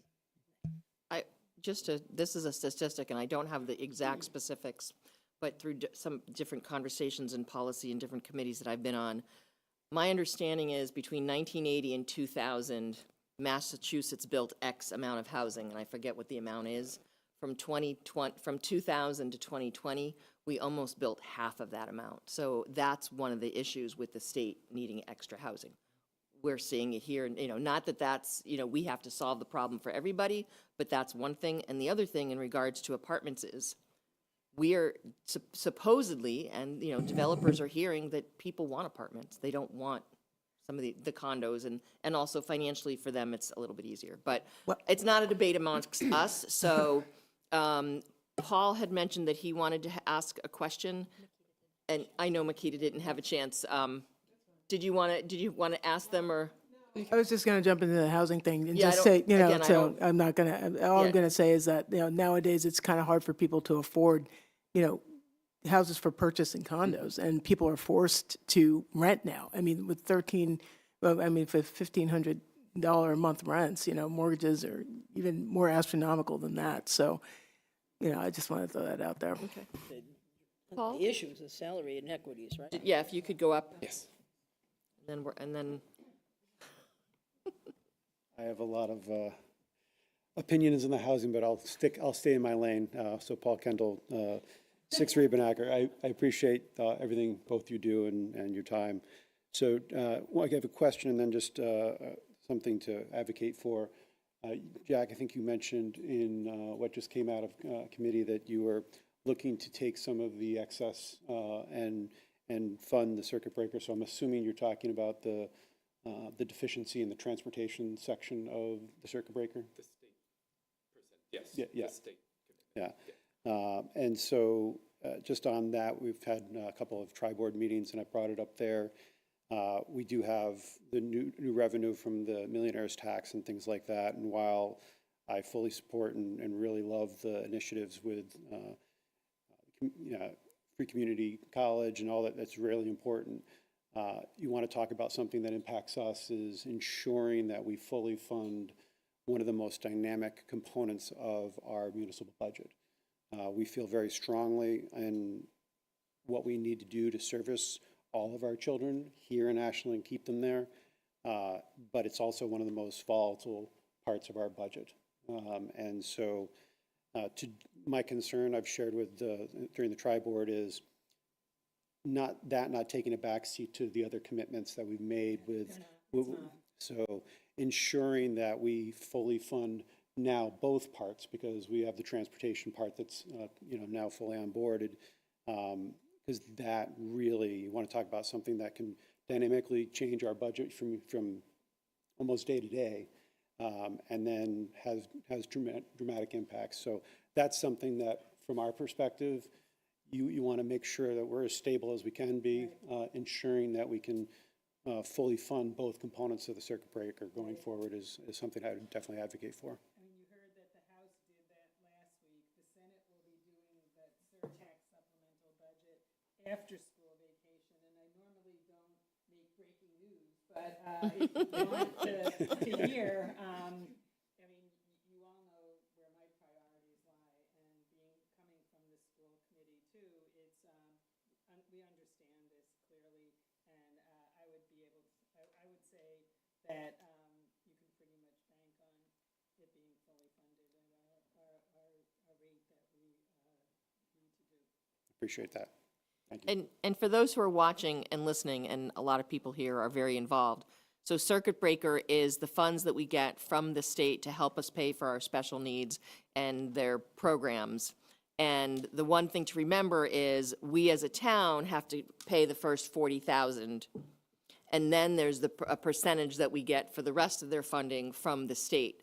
And the commitment to fully fund might still not cover all of our expenses, but that's what the discussion is. And one thing I've always said is that the whole circuit breaker funding and program needs to be reviewed, because for a community like ours, we just had 2 or 3 students move in, and that's going to hit our budget by minimum the 120, because we have to cover those first 40,000. So, and again, that's a discussion you and I have had, Jack. So anyway, thank you. Makita, anything else that you wanted to? Okay. I appreciate you both being here as well. I think a lot has been covered, so I'm not going to try to add any more to it. I want to be respectful. Thank you both for being here. I would like to ask one last thing before we go. So you both brought citations for Jen, and we're celebrating Jen. One of the things we like to do is take pictures with people. So if you would agree to a group picture of the whole board with Michael and Jen and the 2 of you to sort of celebrate the fact that you're here. And I was actually looking at some of my memories on Facebook, and there was one from probably about 7 or 8 years ago when the 2 of you were here, and it was Carl, and it was the 2 of us as the, Karen, you and I, as the only women standing here with the rest of the board. So to celebrate, well, you know what, Joe? Turn around is fair play. Anyway, so if you guys would, and I'm sure Beth, we could ask you or someone else to take a picture of all of us. I'd greatly appreciate that. We're going to take just a second to do this picture, and then we'll move on to our agenda.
on 92 Nickerson Road, the auto body shop.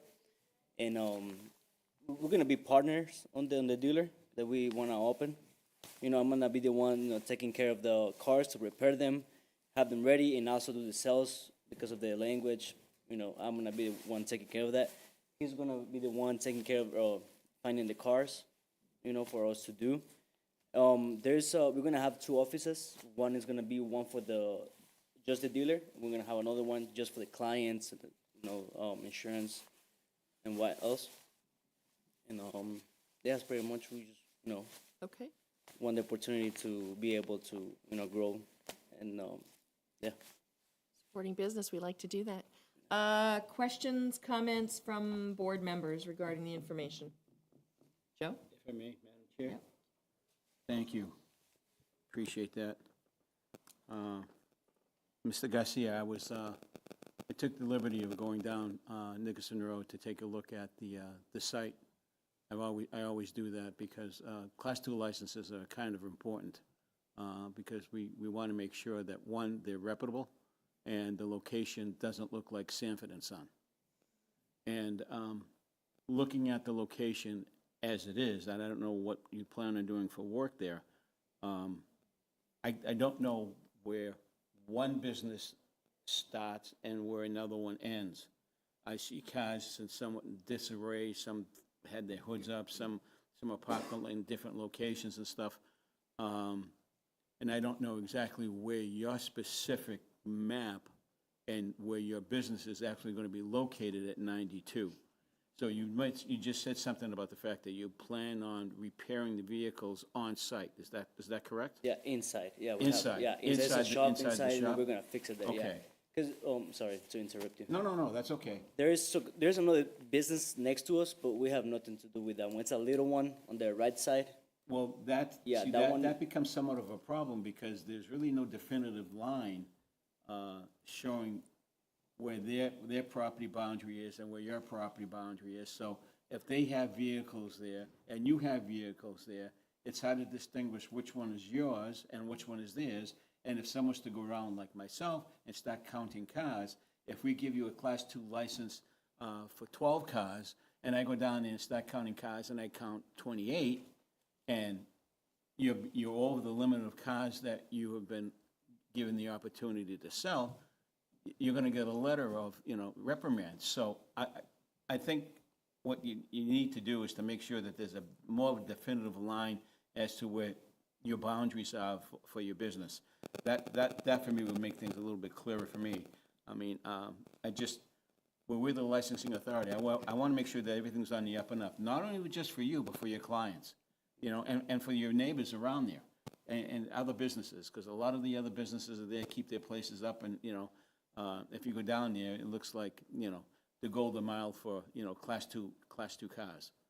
So I just want to make sure that everything's going to be, neat and clean to that aspect of it, because I just don't want it to start looking like, a chop shop. No. For no other better phrase or description. Okay? Okay. So I still have some concerns. I'm a little worried about where it starts and where it ends. And but I appreciate you telling me that you're going to be doing the work and it'll be inside, because I noticed there were several hoods opened on the outside area. So I was a little concerned about that. No, everything's gonna be inside, and so we have the lease for the whole building, that building. Yeah. We have the back. All the back is a big parking lot, and then one on the side too extra. So that all of that, it's us. Okay.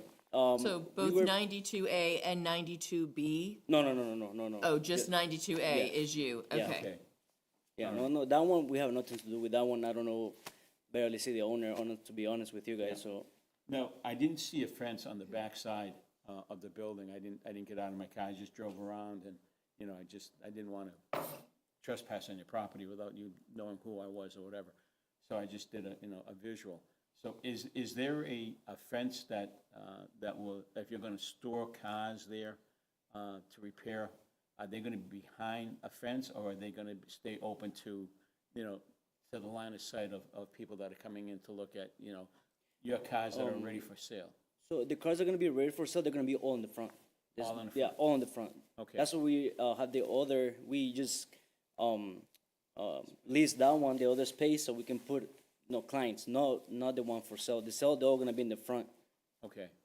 Will you be doing any other repairs for any of the other Class 2 licenses that are on Nickerson Road? No, just for the ones that we applied for. Just yours? Yeah. Just your Yes, vehicle? So nobody else? Yeah, nobody else. Okay. All right. I appreciate that. Okay, any that's all. other Thank you, Madam Chair. questions or comments? I had a question. So our police chief, Chief Rossi, had sent an email that was with our information today. And she had said that it looked like there were current vehicles parked in the spaces already, or is that the other business? Is there currently vehicles that are parked there in the 12 spots that you have on your map? Yeah, right now we have a couple, but we still gotta move them around. Like I said, we have all the space in the back, we have all the space on the other side.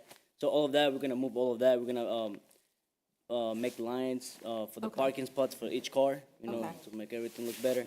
Okay. And then, there's gonna be the end of it where it's gonna separate from the other shop. So there will be some separation from the other shop? Yeah, Yeah. we're gonna put lines, trying to make clear that we have nothing to do with them when Okay. we're doing our business. Yeah. Okay, all right, thank you. Any other questions, comments, or concerns? I would like to see that work done before we issue the license, unless we make that contingent upon issuing the license, that work get done within a specific time frame.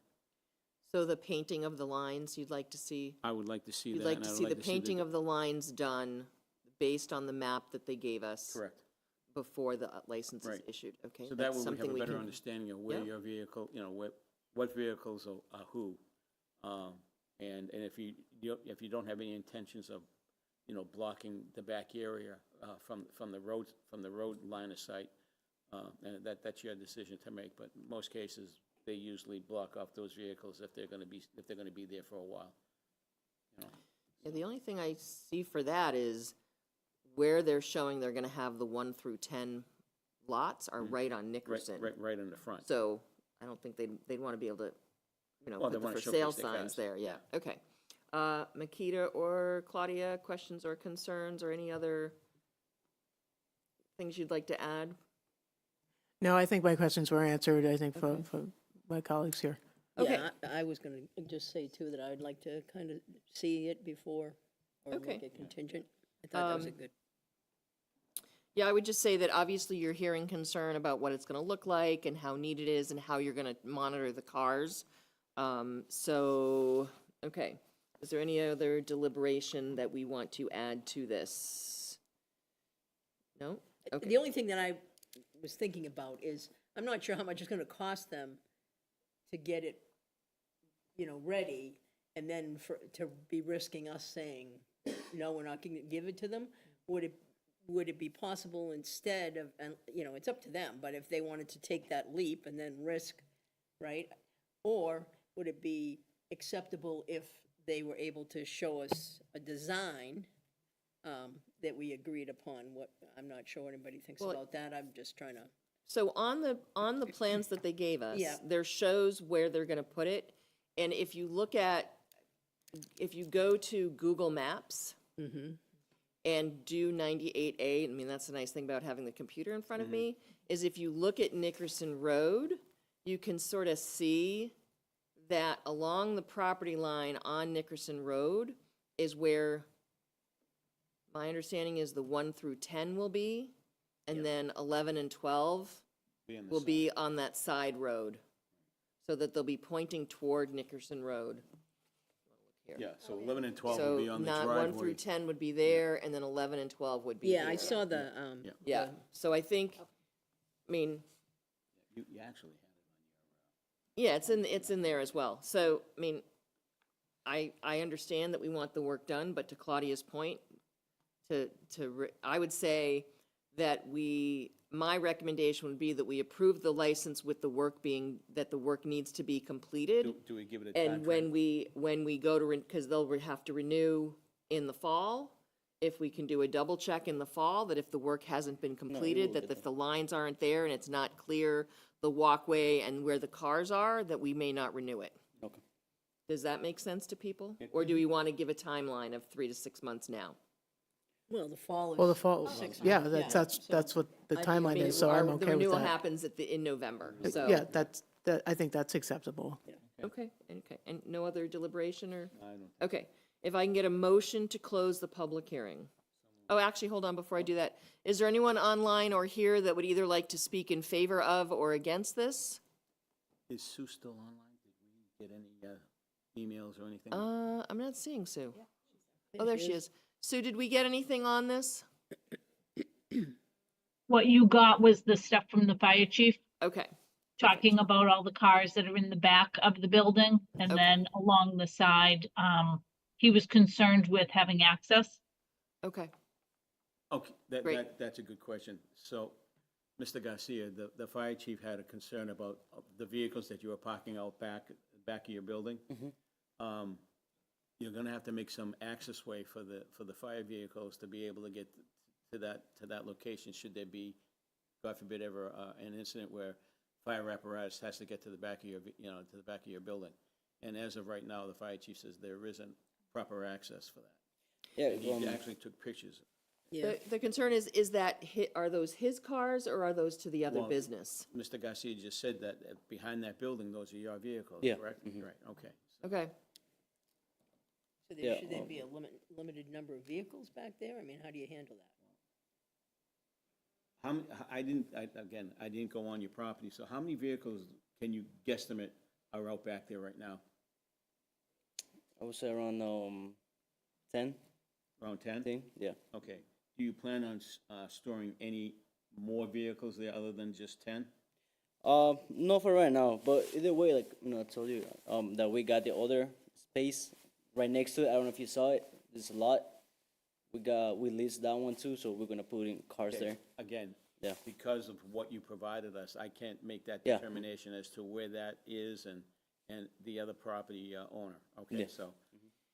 So it sounds like, based on what we received from our fire chief, there is concern about the part on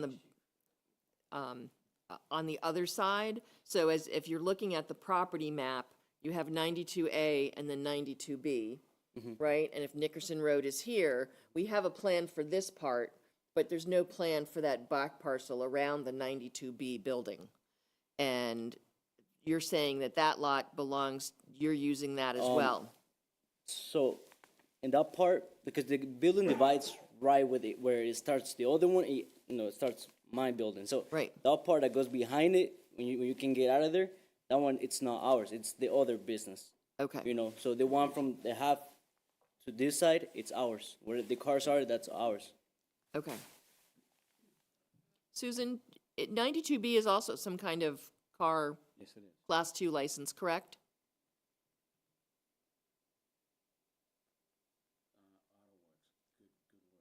Yes, no? I would have to look that up. Okay, I can look in the file and let you know. okay, that's fine. So, again, any other conversation? And then we can, if not, okay. If I can get a motion to close the public hearing. So moved. And a second, great. All those in favor of closing the public hearing? Aye. Aye. And then is there anyone who would like to make a motion regarding the striping and the other part of the lot? Yeah, I would just suggest to Mr. Garcia that upon the issuance of this Class 2 license, Okay, go ahead. that you have the ability to stripe the parking area where those vehicles are going to be shown for sale, and on the other piece of property that you have, if you can at least make a boundary line or show where that property is, because again, like I said, I couldn't make that determination. Okay. All right, so it will help us in the long run, because again, it's a stickler for me, so I usually go check, and I'm pretty good that way, and until maybe May, but I would suggest that if you get that lined out so that we know where that property line is, we can you won't be charged another, you know, seven or 8 cars that are parked there that aren't yours. Yeah. You know, so we're doing that for your behalf. No, on yeah, I your appreciate behalf, that. okay? So Right. I didn't see this before. Are you guys going to have any kind of spray booth for painting? No, so we rent, there's a Medina Coalition, it's right in front of us. We rent because theirs, because Okay. they have one. Okay, I don't- good. I That mean, that if was you good. went there, you probably saw it. It's right in front of Yep. us. Yeah, it's right in the Okay. front. Yeah. Right. So 92B is a detailing business. Yes. Susan, let me know. So, okay. So if I can get a motion to approve the license with the understanding that the striping showed on the plan will be completed before the next license, and that they work with the other business owner to sort of show separation of the two businesses And that the vehicles that are parked out back allow access. to the for- fire for- department. For Yep. fire, for safety Yep. vehicles. Okay. Might be worth having a conversation with the fire chief. Chief, yeah. Yeah. Okay. Okay, so that's the motion, that they have to stripe, they have to work with the other business to have, so that we can see, and that they work with the fire chief, and if those, and when we review their license in the fall, those criteria have to have been met. We've met, okay. Okay, that's the motion. All If I right. can get Could a, you move that? I'll move that. I'll second. great, okay? Any discussion on that motion? Okay, all those in favor? Aye. Aye. Okay, that passes 5-0. Any questions on the motion? And if you do, you can reach out to either myself or Susan to have clarification. Okay. And no, you'll have until so you'll have to renew again in the fall. So the work would need to be done before then. Yeah, we'll And- get it done as soon as possible. Perfect. Thank you. And, okay. luck. Good luck. Welcome Thank to you, I Ashland for appreciate it. Business, and yeah, we hope it goes well for you. We appreciate you willing to do business here in town. No, thank you. Thank you for And your- thank you for your thank you patience for your time. tonight. God Great. bless. Yeah, Thank you definitely very thank much. you for your patience. Okay. Thank you all. Do we have? Moving on, the clock tower pickleball has been Is pulled. that pulled? Yep, Okay, so that's been thank you. withdrawn by the applicant. Okay, moving on, another nice big discussion, moving on to the discussion of the fiscal year 26 budget, update vote and accept that budget and have it go into the town meeting warrant. Michael and/or Jen, who's taken us through this? Well, I'll start off. I'm sure I'll hand some piece over to JB over here to help out with. But so yeah, it's yeah, this has not necessarily been the easiest budget year, and a number of different factors and a number of different aspects. But certainly one of those has been logistics. So there's been a number of versions of this budget that's been floating around. So just for everybody's information, I am going by tonight and right now what's in the folder. So the electronic access folder. So hopefully everybody is able to see that piece. If not, just I'll be able to explain what's going on. So first, I just want to turn everybody's attention to the general fund budget overview. And so just go through that, and I think everybody recalls what our tri-board discussion was, where we determined that we would move forward with an increased appropriation over and above what we were currently looking at the time, which resulted in obviously a larger deficit. But then the plan was to use American Recovery Act funds to, as well as a few other funds to help with that deficit, offset that deficit. And so there's been really kind of a substantial change since that meeting. And the finance director and I, Brittany, so we've discussed and gone back and forth repeatedly on the best way to handle this and the legal way to handle this.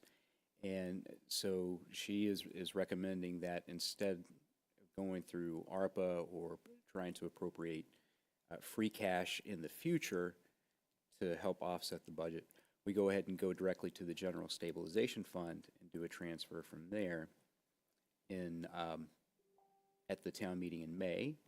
And then when the free cash number with the ARPA appropriation hits in the fall, transfer that money back into the general stabilization fund, so that piece. So it's, the mechanics is, basically you end up with the same result, but the mechanics are basically switched. If that, everybody can follow along with that. So what we did do then is, so we added a line here under the revenue category, excuse me, for general stabilization fund. So you'll see the appropriation, or excuse me, the revenue estimate there to be $1,481,367. Again, I just want to point out that this will be backfilled with ARPA funds when free cash is certified in the fall. You'll see right up above that, we will have the SPED stabilization fund of $300,000 being transferred in. The ARPA funding request for a direct revenue replacement is listed at $575,353. And then the other change from the tri-board meeting is under overlay surplus. And if you recall, we were anticipating getting $300,000 being released from the Board of Assessors.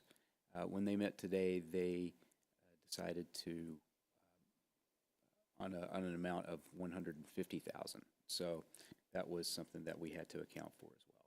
Michael, can I ask why they cut that in half? What was the rationale? I didn't get a chance to really ask them and talk to them or Okay. talk to Don about it. I Yep. just told him he had to find it now in new growth, so. Okay, I guess. But in any case, that is the revenue picture, including, I think, all the one-time revenue sources. So that totals $83,822,573. And just a quick question, and I'm sorry, Madam Chair. And just the transfer from the enterprise funds. That's allowed to do. We're allowed to do that as long as it's replaced, right? No, so what that accounts for is like the indirect costs associated with like our enterprise fund employees. So the portions of their costs that are paid by the more the benefits. Oh, benefits, okay. Yeah. But salaries, we try to do it direct. Okay, all right. Thank you. You're welcome. Couple of questions. So one, the circuit breaker reimbursement, is that considered, under the charter tuition reimbursement, or is it somewhere else? That would come under some, that's a different. Separate? Yeah, Okay. separate date. That doesn't, this is basically what the cherry sheet. Gotcha. is. Okay, all right. And our policy on the stabilization fund there was something about, what, a 10% Reduction in revenue. reduction in revenue. Mm-hmm. Do we meet that criteria to be able to do this? No, this would be going outside of the policy to do that. Okay. Do we need to make adjustments to the policy as a board? I think my suggestion would be, we might have talked about this as over the summer, I believe, meet and just do a more comprehensive review of all of our policies, our financial policies, because they do need to be tweaked. We've got, oh my gosh, 12 years, 11, 12 years of experience, and they've served us well. So I think, the bones of it, the structure is pretty good, but you might want to look at tweaking when some things are accessed or maybe when some of the percentages change or something to that effect. So my But concern. just to answer I think when we vote, before we vote this budget. Yep. We may want to vote to say we are going to Allow that. allow that based, because the policies are just policies. They're Yep. not bylaws, they're not Yep. anything, it was an agreement between Select Board, Finance Committee, and School Committee. Yep. So I Okay. think we just may want to say, we're going to allow the use of these funds because of these circumstances. And then, to Michael's point, have a discussion in the summer about reviewing those financial policies that we have. Okay. And with the understanding that, as Michael said, when those ARPA funds come out as free cash, rather than using our regular policy for free cash, we put this back to, these funds back to the stabilization fund and then use the rest of our policy for free cash. Okay. Because remember, it's not free and it's not cash. And, So and is that- there a time, I'm sorry. Oh, no, Brian. I just- Is there a time table as to when that money has to be put back into the enterprise fund? Well, it's No. not to, no. You mean the you don't put- stabilization? You I mean mean the stabilization. stabilization fund, I'm sorry. Again, No. because it's our policies, it's not, again, Okay, so it's. it's not. Yeah, I it's not mean, I think clear-cut. we'd want to put it back as soon as we can. Right. But it would be in the fall with, when we At fall review. town meeting. Yeah, at Okay. fall town meeting. Okay. So in the ARPA funds, the way that it's structured, we have up until what, end of 2026 to use those funds? Isn't it? Or- No. They had to be Allocated? allocated by the end of 2024. So that is why we did the treatment that we did with the Okay. capital Last year. appropriation. Gotcha, okay. So that way we met the requirements for both the reporting and the expenditure.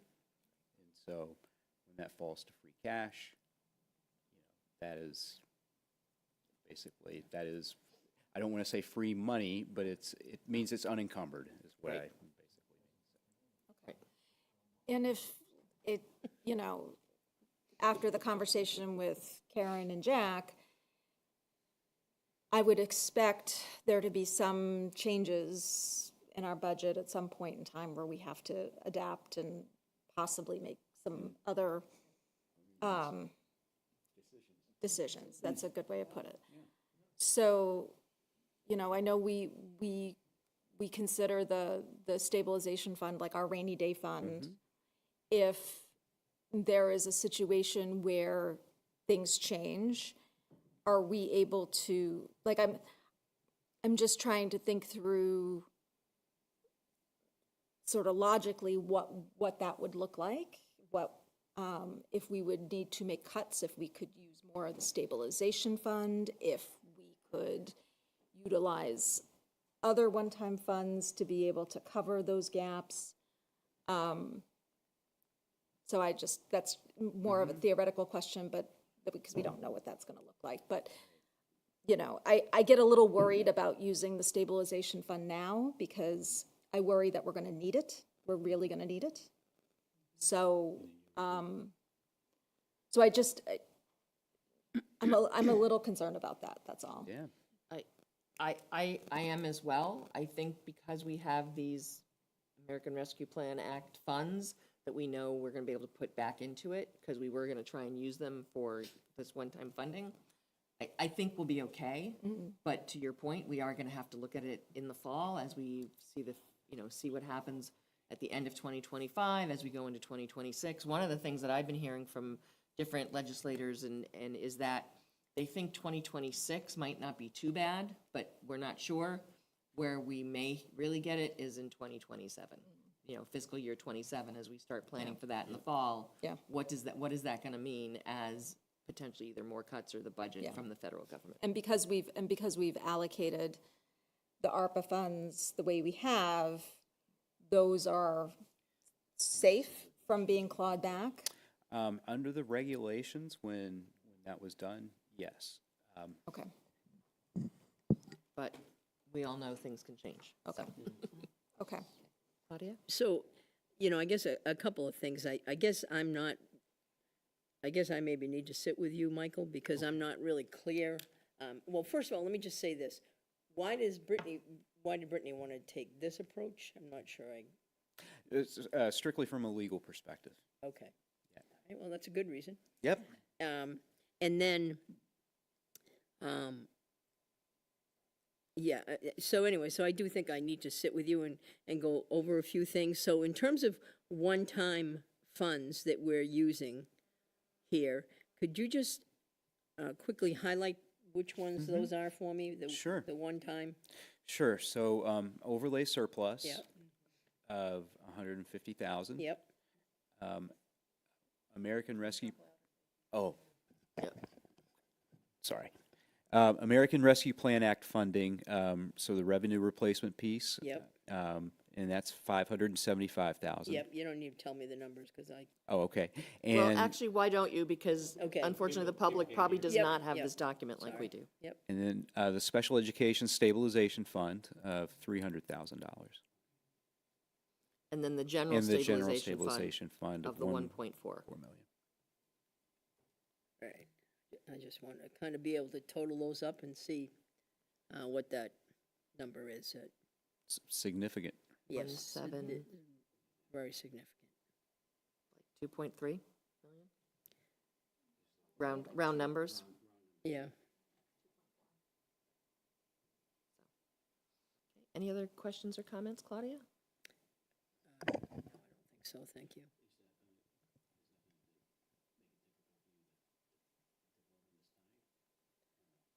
No, I think we need to vote. We have to on it vote, tonight. we have to vote the Yeah, budget so I tonight. think- Because, think I need to get over it. or if we don't feel like we have enough information, if people feel like they need a little more time, we could do a special select board meeting on a Friday or another day.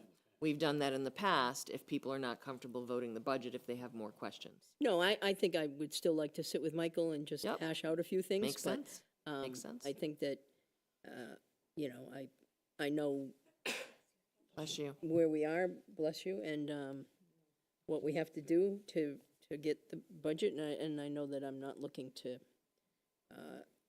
make any cuts or that, so. Okay.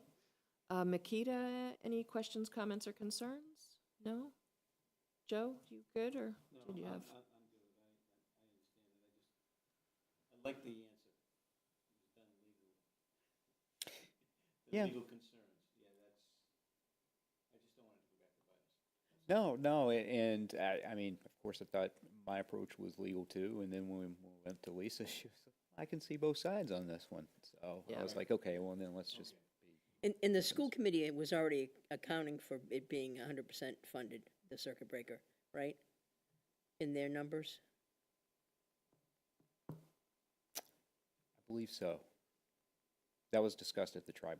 Yeah, Yeah. I think so too. Yep. So there's no found money there, it's just reassurance No. that we got tonight No. from Karen, yeah. So, yep. Right, and I think the one thing, as Karen was saying, is that if something has to happen in the fall and they can't do full funding, then we may have to take a different approach in regards to circuit breaker and/or if other special needs expenses come in. Okay. So I would like to recommend a motion to allow us to use the funds from the general stabilization fund as presented on a one-time, I move that we allow the use of general stabilization fund transfers even though it does not completely match our policy in how we are to use them for this year. Let's start with that. Oh, okay. Can I get a motion? I'll make that motion. Okay, and a second? All those in favor? Aye. I'm going to add a motion that says, when we receive our free cash in the fall with these potential ARPA funds, that we review our use of free cash, the policy that dictates how we do free cash. We take these ARPA funds first and then do the rest of our policy. That's another motion. No, I need someone. I'll make that So motion. moved. Great. Any discussion on that one? No? Okay, all those in favor? Aye. Okay. Again, these are not easy discussions, so if people are watching and have questions about it, reach out and we can have a discussion. Okay, the next thing would then be to vote the budget before us, that we will be then going to the warrant. This is just for the general fund budget overview. A budget of $83,822,573.89 as presented. If I can get a motion to approve that budget for fiscal year '26. And a second? Second. Any other discussion or questions? Okay. All those in favor? Aye. Aye. Okay. These documents, once we're done with our meeting, will become available if you have questions Okay, so that's the general fund budget. Michael, take us through the next budget. Yeah, the next one I have that's listed on the agenda is the cable. excuse me, Enterprise fund. Enterprise fund budget. Okay, Which is actually going to be going down now. Excuse me, the revenues are going to go down, fortunately rather substantially. And I think that's a trend that everybody's worried about, potentially, excuse me, potentially accelerating even, which, could present even bigger problems. So the FY26 budget is $395,000. And that's a reduction of $105,000 from the previous year. questions or comments on the Cable Access Enterprise Fund budget? It's going to be $395,000 versus the $500,000 from last year. I believe some of that is based on they had a position that they didn't fill, plus other things. For this year? Yep. They didn't fill it in, yeah, they're not going to be using it next year. So that difference from last year to this year, is there additional monies in that line item? From 500,000 to 300,000, or is that because they, like you said, they didn't have the expenses that they had the previous year? Well, it was mainly because the reason the 26 budget is lower is actually because we're not using as much in retained earnings. Not using any of the retained earnings. Yeah. Okay, all right, thank you. I should have asked it that way. Thank you, okay. Any other questions? Okay, motion to approve the Cable Access Enterprise Fund budget as presented. So moved. Any other questions or discussion? All those in favor? Aye. Okay, next one, Michael? Next one would be the Economic Development Fund, revolving fund, Is that Economic Development SRF budget? SRF budget, yes. I think I classified it as a revolving fund. That is not correct. It's a special revenue fund. Yep, okay. So anyway, that you'll see that budget is going up $31,884. Now to help, even though we are bumping up the revenue, just our ongoing revenue number from 286,000 to 320. We're also going to look at using our current fund balance, essentially what you would call like free cash for a special revenue fund or an enterprise fund of about $20,000. So we'll be looking at building up the business incentive program a little bit more. So we're adding more money to that. Also, we're getting such a good response about the holiday decorations and everything, especially downtown. So it's just making sure that we can keep up with expenses there. Those are the main drivers. And so I've also factored in salary adjustments directly into this as opposed to like through a contingency fund. Okay. Which is different than how you've done it in the past where you've put a contingency in the line, okay. Correct. But, so the positions that are hitting this are the economic development positions? Correct. Okay. Questions or comments on the economic development special project or special fund? Questions or comments? Nope, okay. I just want to say that I think this program, I fully support the additional funds toward holiday lighting. I think the responses that we received for that holiday lighting, people were like, it was just so nice to see. So I think this is a good program. If I can get a motion to support the Economic Development Fund as presented? Actually, I have one question. Sure. So the 80,000 that we had budgeted for business incentive program last year, did we utilize all of that? I don't know, Brandy. We're almost Two-thirds. 3/4 of the year through. So, yeah, 2/3. I don't know. Are we on track to use it all? I was going to say, I think when Beth was here, she talked about whenever that was, that they were pretty close.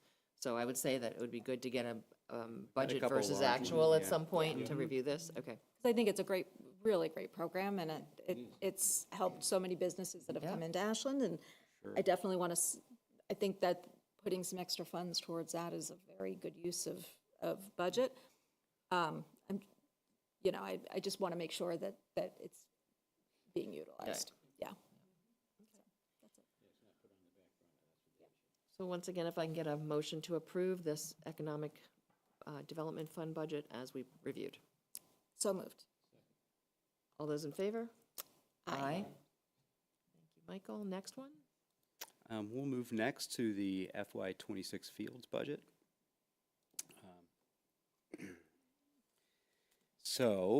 Let's see. So I'll just start again with the revenue category. We're looking at a reduction in revenue.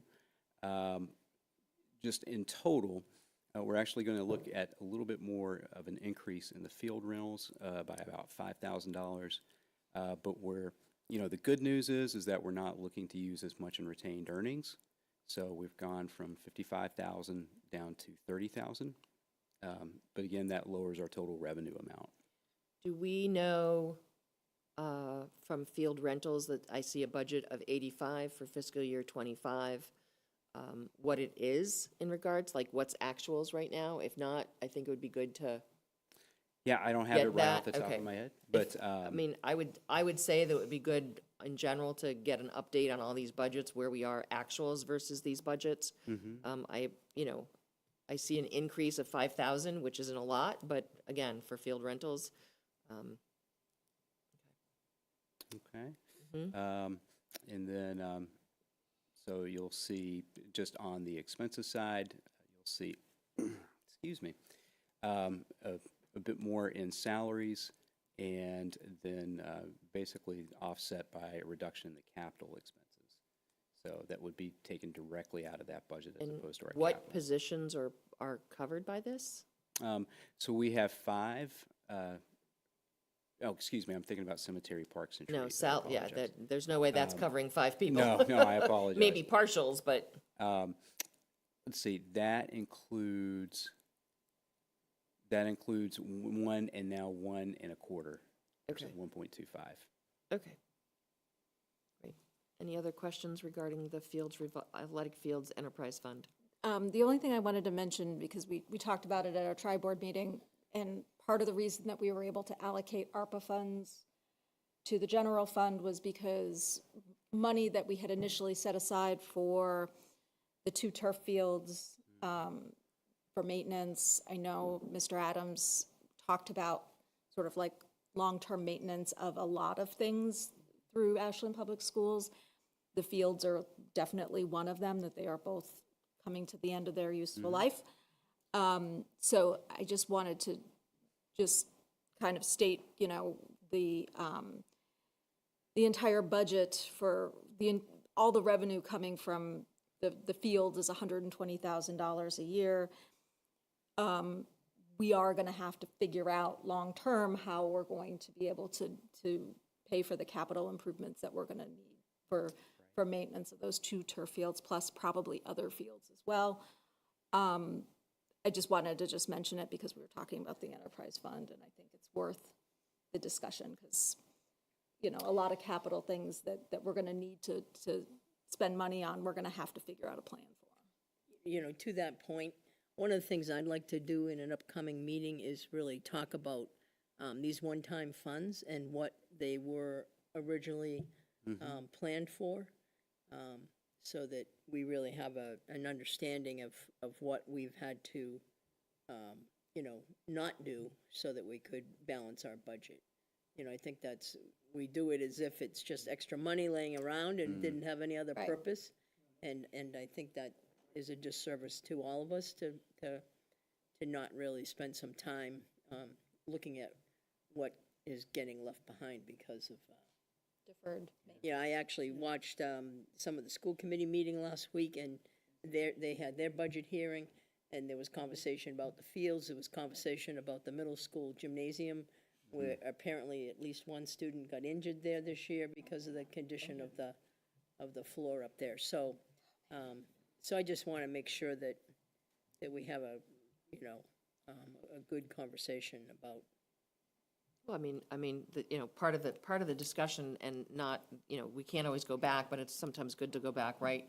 when we did our turf field at the middle school, we were one of the first turf fields. And then when we did the one at the high school, and there was hope that we would be getting revenue from those fields, different things happened that we didn't get the revenue. And then you have Hopkinton that put in a full complex. So if soccer, I mean, the idea was that soccer tournaments would come in and they'd use both of our turf fields, and then that didn't happen, and then COVID hit. I mean, a lot of things.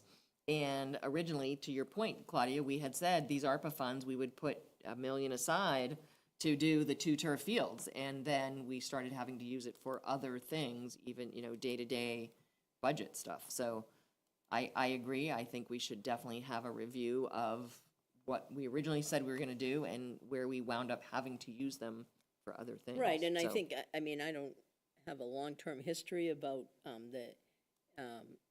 you know, the revenue that's come from the fields, but, you know, that didn't happen overnight either. Oh, If- no. If indeed, and I know, I think it might have been brought up at the school committee meeting, that a lot of towns, at about the time we did our second turf field, a lot of other towns did so as well, and so it became less attractive to rent. But we must have known that pretty quickly, right? So, or if we didn't know it pretty quickly, okay, that's great. But whatever, it's one or the other. So I just, like I said, I just really want to understand. Because when we built the turf fields, we weren't getting ARPA money. Oh, Right. no. Yeah, right. And when we built them, the idea was we were going to be able to bring in revenue because there were not as Right, many right. communities, And- and then that didn't happen. And at the time, you were getting rentals.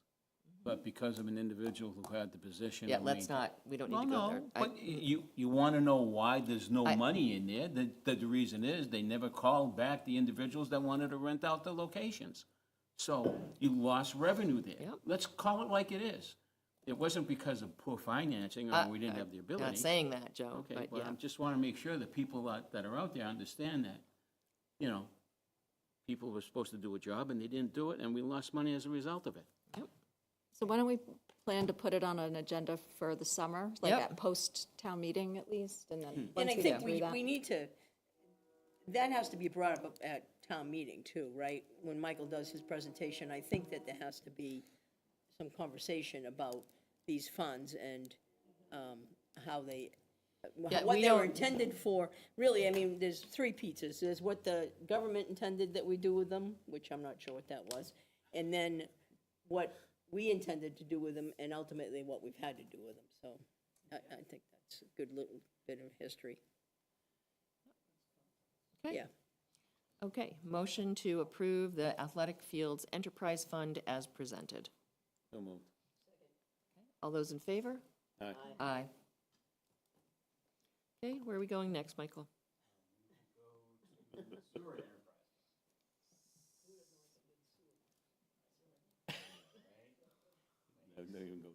Okay.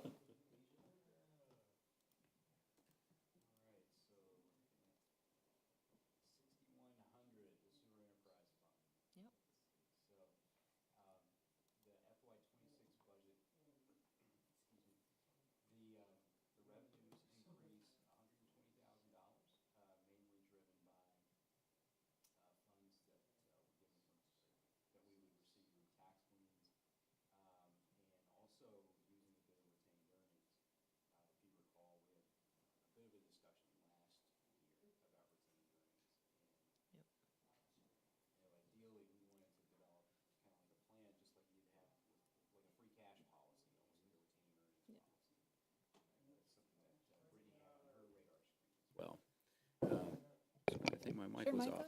Yep, his mic is on. Just turned it on, though. So, Oh, okay. So that's what's driving, you know, mainly the increase in revenue. Looking at expenses. Actually, one question on the revenue, the new Yeah. user revenue, we have money for that in fiscal year '25. We don't have any in fiscal year '26. Correct. Why is that? Just because we weren't, so I believe that is related to the hookup fees, that, like Chestnut Street and everything. So that's related to some of the bigger developments. So are we not Connection fields. expecting to see any of that? Any kind of new user revenue in We're just not budgeting fiscal year for it yet. '26? Okay. I can't anticipate anything, you know, either permitted or in the permitting stage, you know, being at a place where they're Okay. connecting Okay, at that point. keep going. Okay, if you go down to expenses, you'll see a $45,000 increase in the salaries line, a $5,000 increase in overtime. It's just reflective of basically the wages and the way some of our recent promotions played out and where they fall within the enterprise funds. Some of that is in there too, Joe, as well. Joe, can you explain what a CBA increase is? Sure. It's contracted agreements with bargaining unions. Okay, thank you. Collective bargaining agreements, I'm sorry. That's okay. And so you'll see that that is offset significantly by the expenses and specifically the Framingham sewer assessment, which has been coming in lower than what we had been budgeting. And, we're still doing a bit of an analysis on that, but I mean, we're thinking that our I&I program is actually starting to work, so yield some benefits. So that's really good news. And also just you see some, basically negligible increases on the capital line. So, yeah, and all told, the budget actually goes down, the total budget actually goes down by about $80,000.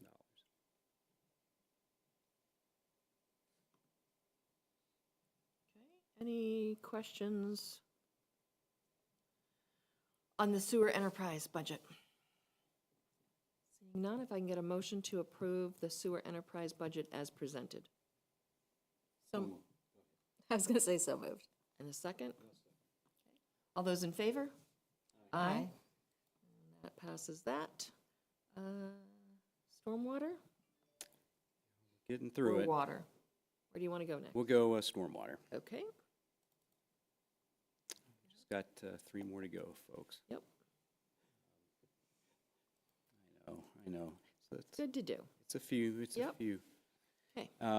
So the Stormwater Enterprise Fund, you'll see that increase of revenues of $42,000 is driven exclusively by stormwater fees.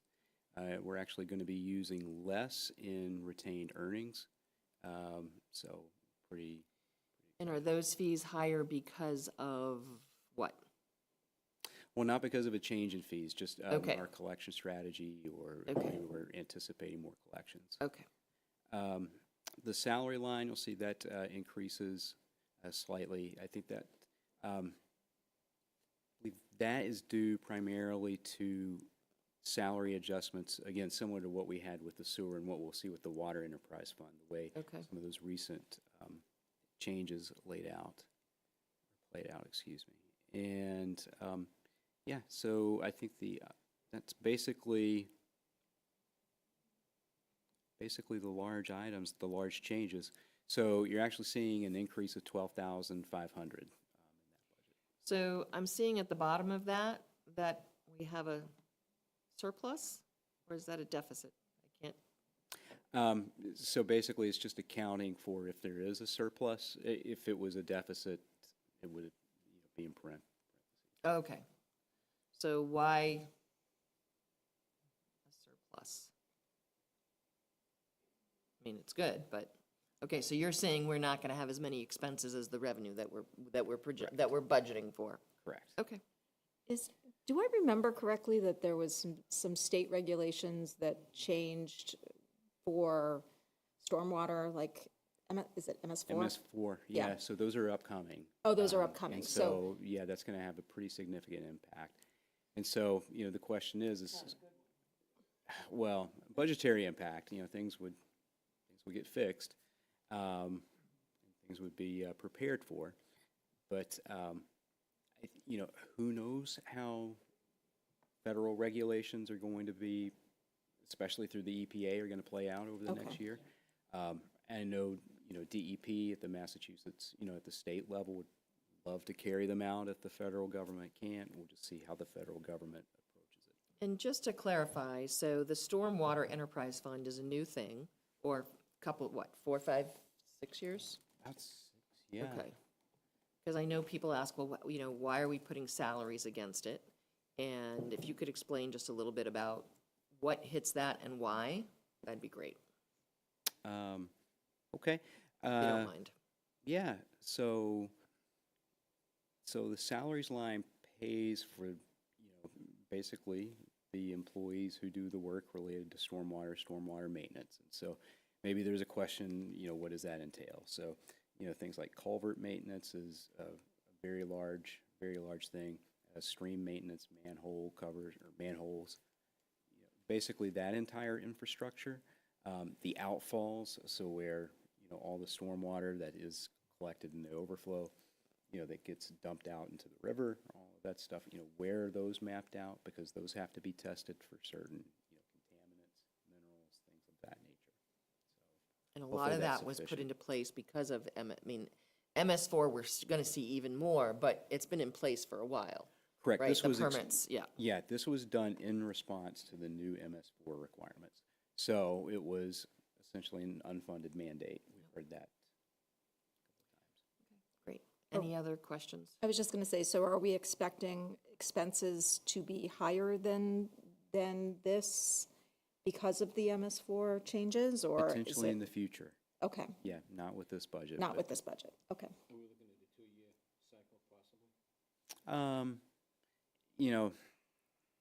I think I think more definition and fidelity will get, played out, I think, over this year. Okay. And then I think we'll see more of what that budgetary impact would be for the following year, and like what the requirements actually are and what's going to be upheld. Any other questions or comments on the Stormwater Enterprise Fund? If not, I would take a motion to approve the Stormwater Enterprise Fund as presented. So moved. All those in favor? Aye. Thank you. Trash? Is that the last one? Correct. No, it's next to last one. Oh, we still have to do water. Let's start with trash. Yeah, trash. That was a fun one. Yes. There we go. Yeah. There we go. So, oh boy. Go ahead. All right. So, so looking at our solid waste, our solid waste budget. We're solid, Claudia. We're solid. So we're looking at revenue, essentially flat revenue budget of $2,068,000. So Brittany wanted me to remind everyone, primarily me, when we had this discussion last year about, we had an extensive discussion about rate increases across all the enterprise funds. And, I think the board's decision at the time was to put a little bit more on the bag fees. And Brittany was like, well, you could see a corresponding decrease in the usage. Well, that's somewhat of what we found was happening. So, so we've went ahead and made adjustments for that. We do have it increasing, but we have it, we're trying to be a little bit modest compared to what we were originally anticipating. Just to be clear, that doesn't mean there's a change in the fees. So there's not a change in the fees unless the board votes that. And this contract that we have with our current, is for 3 years, or is it? For this hauler, so there's, the manufacturer of the bags, and then there's also the hauler. You're talking about the hauler? The hauler. Okay. Yes, so that is, I believe, for 3 years, so we're in year 2. We're So- in year 2 of a 3-year contract. I believe so. It was 3 years with 2, I think, 1-year options. Okay. Madam Chair, Go ahead. if you don't mind, the only reason why I asked that is I was coming through Milford and this morning, and I noticed that they had large containers, large haulers on a town piece of property, and it said recycling center. It reminded me of the DPW years ago when we had the recycling bins up at the DPW. They went back to their old way of doing things. Oh, like a transfer station? Like a transfer station, yeah. So I They don't, still have trash pickup, but they have you- trash pickup, but your recycling is at the transfer sense, right? station, yeah.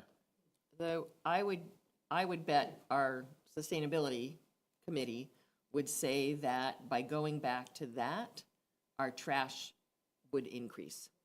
Well, Because, except that if you can decrease your bill by, because you're not buying as many bags because you take your recyclables up. right, but what I'm thinking is that there are people who would just, rather than throw take the things away. time to bring their recyclables and have to sort their recyclables, right? Because right now you have the recycle bin and you just put it out on the curb, and that actually has increased the number of, the amount of recycling that we're seeing. So, I mean, we can certainly look at something like that, but I think for most people, and again, for our sustainability committee, they would say doing that would reduce the amount of recycling that people do, potentially. I think for sheer convenience alone, we might lose a lot of people recycling. People are so busy, like it, you know, they'd probably just like, well, we'll just throw it away. That would be the fear, I think. Yeah. Yeah, Just- I I was just understand, curious. but I just think it is a way to reduce people's, you know, obviously they have to be motivated to reduce. Yeah, that's the their issue. Spending to, If you And- want to save money, this is what you. this is what you gotta do. Yeah. It's too bad we couldn't have, you know, both options. Any other questions or comments on the Solid Waste Disposal Enterprise Fund? So when are we going to look at the fees for this year? Probably late summer. Okay. Okay. So we're okay for this upcoming fiscal year? Okay. Great, well, we'll, Yeah. we'll need to look at water. Okay. I'll have to review Brittany's correspondence again, but I believe even if we don't need a rate increase right now, we will in the future, just because of the borrowings for the infrastructure Okay. improvements. Okay, but for trash, we're good for now? Trash, we're good for now. Okay. And do we have an MOU with Hopkinton with respect to the water? Correct. Okay. You're talking about the split, you're talking about, split, yes. So just out of curiosity, so we did see like the number of bags decrease this last Yeah, year? according to Brittany, Yeah. Yeah. Okay. And it wasn't just the Claudia buying bags effect? Oh, Claudia, you weren't the only one. You weren't the only one. So, I mean, it looks like the additional flat fee did generate some funds, and the additional bag fee did generate funds, right? I mean, we still, Yeah, okay, gotcha. All right, I'm good. okay. If I can get a motion to approve the Solid Waste Disposal Enterprise Fund as presented.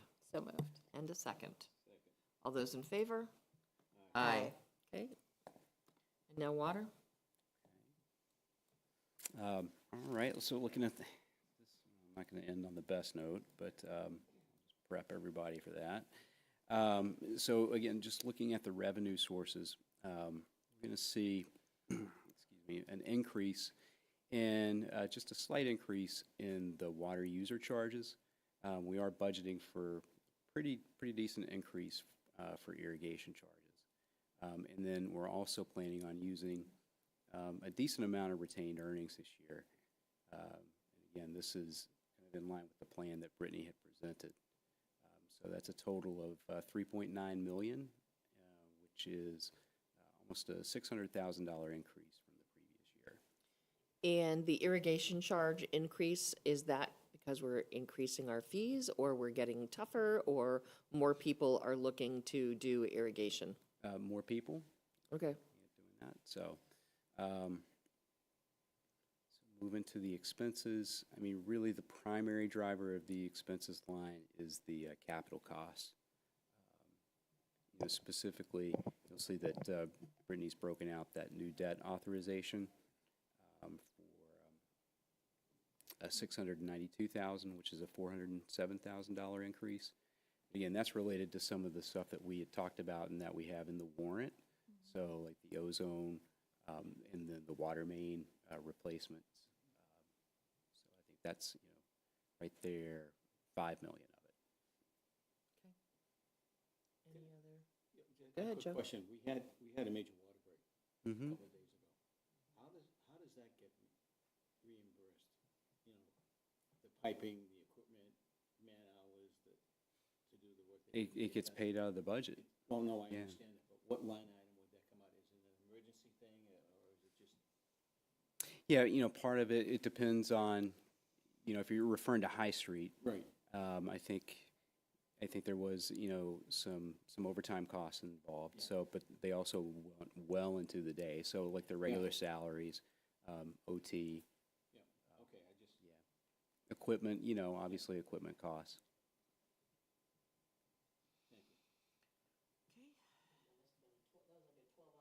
It was a long job. And then I think they had another one happen at, during the same period. They can stay busy. I'm curious about the MWRA entrance fee. Mm-hmm. So that is new?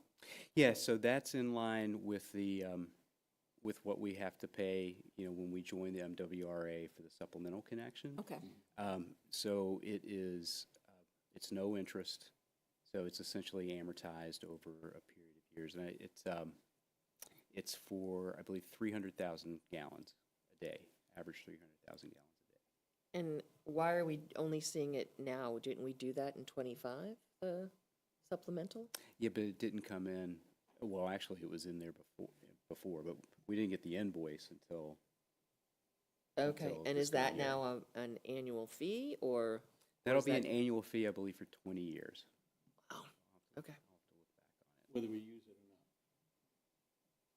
not. Correct. It was the connection charge.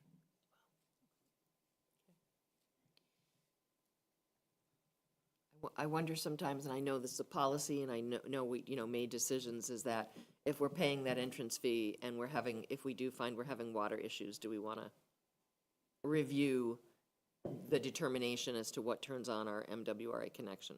Again, not a discussion for tonight, but something I think we need to think about. If we're paying for a connection fee and we find we're having water issues, should we review what our policy is to turn that connection on? Yeah. Above and beyond the 350 gallons, right?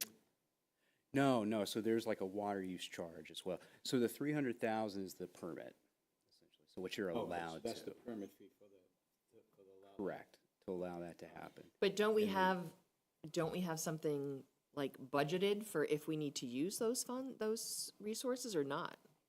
I thought I saw something with, there was like think so. $3 million somewhere.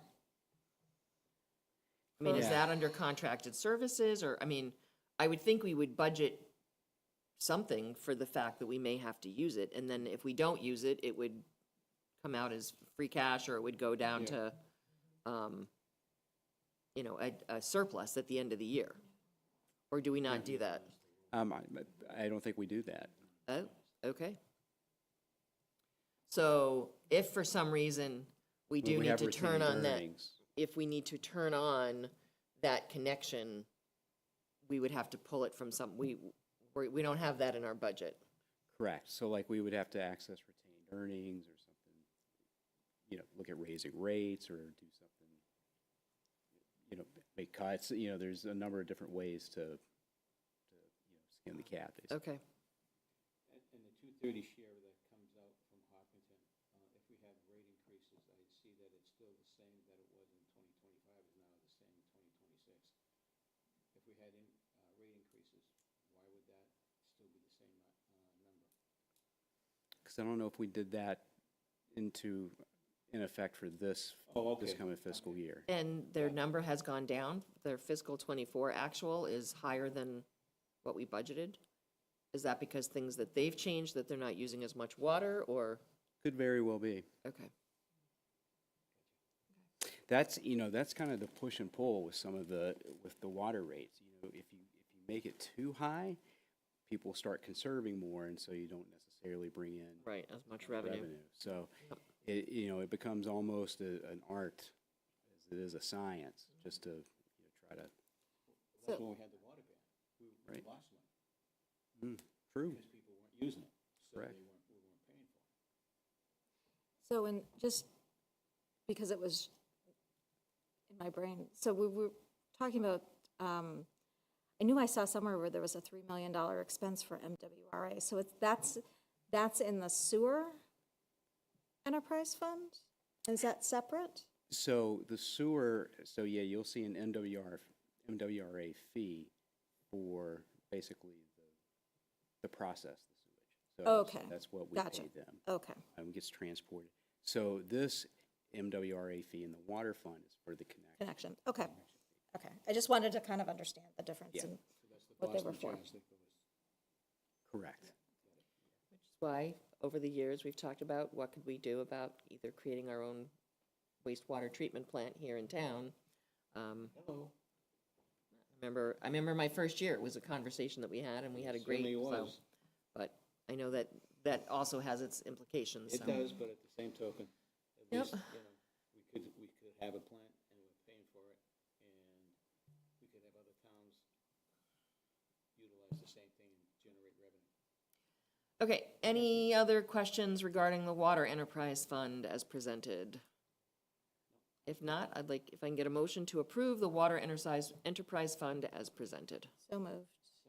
All those in favor? Aye. Aye. Okay. Anything else we need to review, Michael? Okay.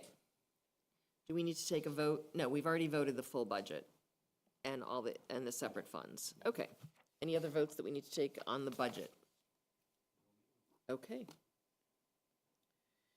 Okay, moving on from the budget, now that we've approved that, we are going to vote, we're going to review the town meeting warrant and vote to close and post that. Yep. So, moving on. Jen, well, hey, last time you get to do Last this. time getting to present us the warrant. So this is our annual, a few of the top budget, the articles are really related to the budget, so I think we can move through those rather quickly. But, so we always start Article 1 with town reports, and that's just really any presentations that might be had. Might we want to talk to the moderator to see if the Comprehensive Plan Committee could do a 5-minute update as to where they are?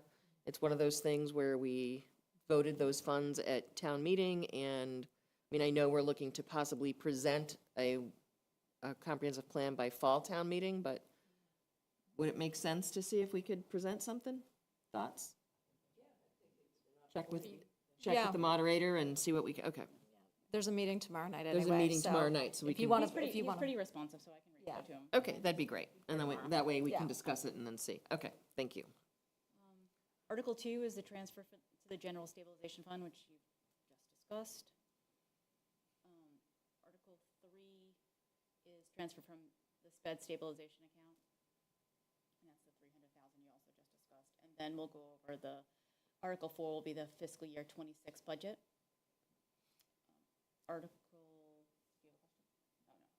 Article 5 is transfer to the OPED trust, and that's $375,000 that will go into the trust.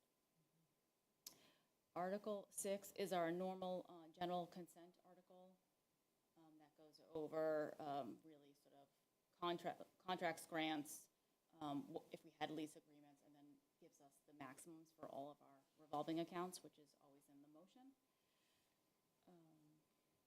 Article 7 is the annual consent for CPC, and that's really all their appropriations and then the payments for the previously authorized bonds for projects, so Oak Street, the fields, Warren Woods, and Valentine.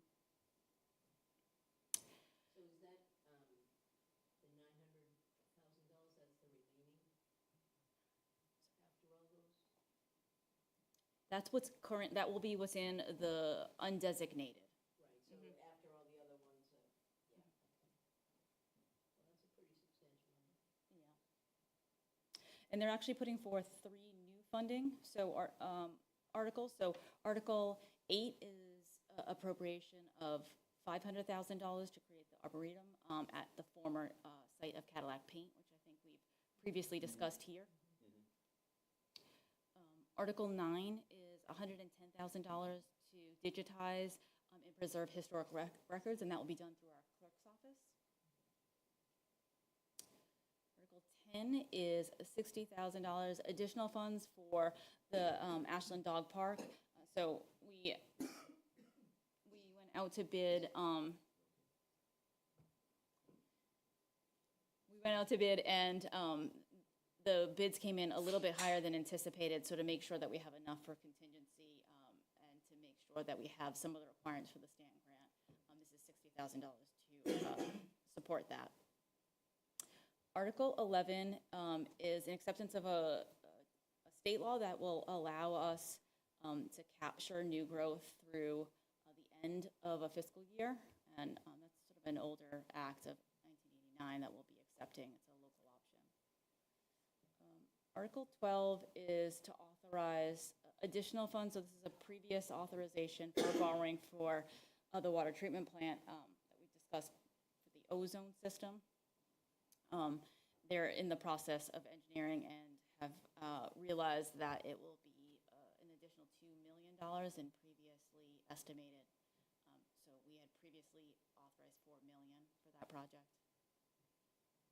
Article that one kind of bothers me that it's so much higher than what we had originally planned for. I don't know if that's because we didn't move quickly enough, or it's just because it wasn't realistic to begin with. So I think part of it was estimates that were sort of on concept because we used the part of the $4 billion to hire the design and engineering firm, and so they was sort of from a 10% to now a 90%, and then sort of looking at there is some funds that, as I understand it, so while they're doing this project, they'll have some temporary systems that will allow the water to maintain its quality, and so that wasn't necessarily in terms of thinking about sort of how you're actually going to implement. I think that was something that wasn't necessarily included in the original estimate. But and then I think there's also just costs have risen. And out of that $6 million, 25% of it is going to be paid for by Hopkinton? So then that where would, when they pay us for that, where would that go?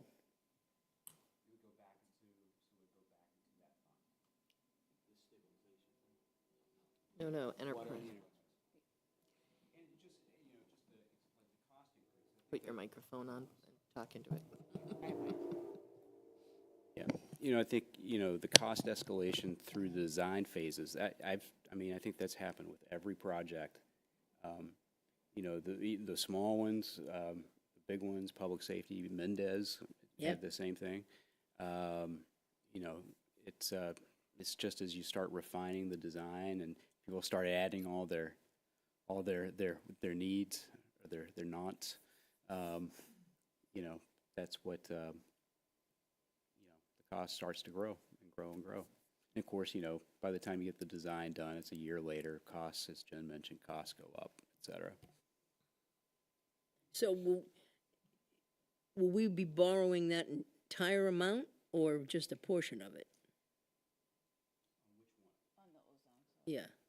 The ozone, my understanding is it'd be all at once. The water main replacement one would be done as needed. So when we borrow that entire $4 million and then, $6 million, and then Hopkins pays us back, does it go towards the debt or? And I would, following up on that, if we've already spent some of it to do engineering, did we bond that, or was that a short bond, and then how are we gonna? Did she bond that one? Yeah. I'm pretty sure that's what happens. We did have a conversation on whether this is a new borrowing authorization, but when we talked with bond counsel, they were okay with us amending our current authorization, and then when we go, Right. So we would maybe do short-term borrowing right now, and could we wait to bond the full amount until we get our portion from Hopkinton, so that we can bond less? So that our long-term debt is not as high? Yeah, it would be dependent upon cash flow, but that could be a possibility. Okay. Or you put some of it in, or excuse me, you put part of it in. You could do it to offset rates, moving forward. Okay. If you've had to, support those. There's a couple of different ways you could treat it. Okay. Go ahead. Oh, thank you, Joe. Second to that? I can get a second?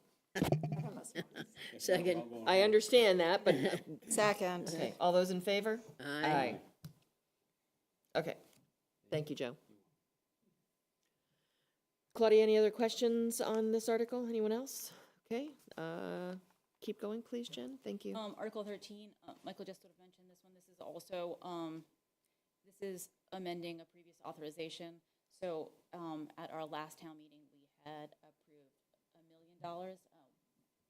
And when Brittany did her overview over the next 4 years, it's really $1 million, $1 million, $1 million, $1 million. So getting an authorization for the entire amount gives us some flexibility. So for instance, the one that we were going to do for $1 million came in at $1.3 million. And so, you know, we're not able to do that project, had to sort of cancel, or it came in a little bit over. And then the next one was $1.3 million. And so we're not able to do that. We'll have to rebid it, sort of rethink that project. Just gives us a little bit of flexibility. Maybe marrying two projects together, maybe we'll get some, you know, savings or economy of scale. And so that will be borrowed as needed, but giving the authorization for what was sort of planned in the rate analysis. Okay. Jen, I'm sorry, what were the two projects that? So it was the Fountain Street and Union project, Oh, okay. the water main project there. okay. Came in a little bit higher, so we've had to cancel that. And they're sort of thinking about whether they'll couple it with Fountain Street and then getting over the bridge. They've been waiting for a variety of reasons. So we can. Potentially, we can maybe do that together and maybe. With the pair design and any changing in this. Okay, got it. Thank you. So Article 14 is our sort of, we do this I&I inflow and infiltration article every other year-ish. So it will be actually for phases 14 and 16. We're skipping 15 because it's a full loan, and so most communities are doing so they can do the grant and loan share, and it'll be about $1.2 million. Now we're getting down to the bylaws. So Article 15 is the establish a local historic district, which we've heard about here, and they're holding a number of meetings.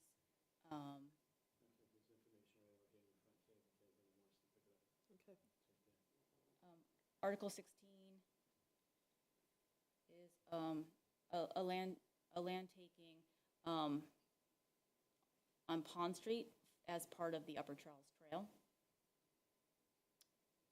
Article 17 is the accessory dwelling unit zoning bylaw. This is just to get us in line with the state regulations. Article 18 is an update of the floodplain. So FEMA updated their floodplain maps, and it changes our overlay district slightly, and so this just aligns that correctly or updated. And then this is a very long one. Article 19 is just some cleanup language for site plan review that the planning board has been wanting to make sure that it's aligned. And then Article 20 is an update on the dog kennel bylaw, and that's for Ollie's Law. Claudia, I did look into your question last time about that 4, and so I guess what people previously would do, so they would have a kennel, but they would get individual licenses because it was less expensive, and so it's sort of it's counterintuitive, but it's because they were sort of gaming the system a bit, and so making sure that they're getting the proper inspections if you have a smaller kennel. Thank you. Will the new person do that for me? I'm sure that will happen. And so that is the warrant. I had a question on, Okay. so that gives us permission to, but we don't necessarily have to, right? The taking, it authorizes the taking. Yeah. Correct. But it doesn't require it. Right. It doesn't require the taking. Right. It just Right, gives okay, you the right, authorization to do so. right. So in other words, if it was, you know, it was gonna cost us a lot of money, we could say, you know, we're not doing that right now or something. The concern there is, we're looking to take this because we received a grant almost a year ago, I don't know when that grant expires, but if we don't do this soon, we could potentially lose the $300+ thousand dollars that we were given for the grant to purchase, specifically to purchase this property. Right, Or take by eminent domain. right. But if the property ultimately was gonna cost us $3 million plus the $300,000 grant, we might let the grant go. Right, right, I mean, that would be a decision we could make at that time. right. That's all. But the thinking right now is that we have the grant money and that's what we're using, and that's it.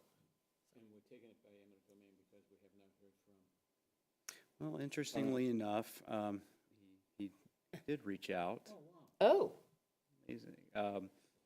And so we were supposed to meet last Thursday. He blew us off, but I guess he called back again. And so I think we're scheduled to meet tomorrow. Okay. So this may be a moot point. No, you'd still want to have, you'd still want to have the authorization. authorization to take it by, yeah. Because it's to purchase, acquire, or take by eminent domain. So it's allowing us to move forward with this property and ideally just with the grant funds. So is there a ceiling, is there a ceiling on the amount of money that we would want to pay for that property? I mean, I think at this point in time, the grant. which is the 300,000. So that would be our ceiling. Don't Give it to. Let's, yeah, Yeah. yeah, let's not go into too much detail here, but knowing that, yeah, Can we make sure we have a map of that parcel? yeah, like for at town meeting, it would be good. Yeah. Yeah. Good idea. Okay, so in reviewing this, there's only 2 articles currently sponsored by the Select Board. And typically, someone from the board speaks to those articles.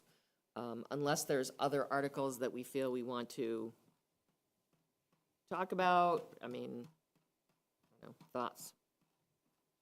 I see number 6, which is the consent agenda items, and then number 16, which is the parcel. Well, in the past, Madam Chair, I've always done the consent agenda, the annual consent article, but if somebody else would like to do it. Yeah, I know there's a couple, I've done it, you've done it, different people have done it, so. I don't think Adam. In the last He few years, didn't do it. He in the didn't last call few on years, us. he doesn't have us do speakers with consent. He Yeah. didn't do it last year. So I Okay. wasn't ready prepared. Okay, so then the other article would be the eminent domain one, which I am willing to do because I've been working with this, but if someone else wants to, or, no? Okay. Then I will just speak to that. Okay. Great. Thank you all. Now we need to vote to close and post. If I can get a motion to vote to approve and close the town meeting warrant as presented. Any other discussion? All those in favor? Aye. Thank you. Yeah, thank you, Jen. And for all also the to work. post it, yes, thank you, Jen. So I do have something for us to sign regarding posting that. Okay. Moving on, we need to vote and vote to sign and post the May 20th election warrant. Sorry, I gotta scroll past a couple stuff. Any questions? Do we want to review the warrant?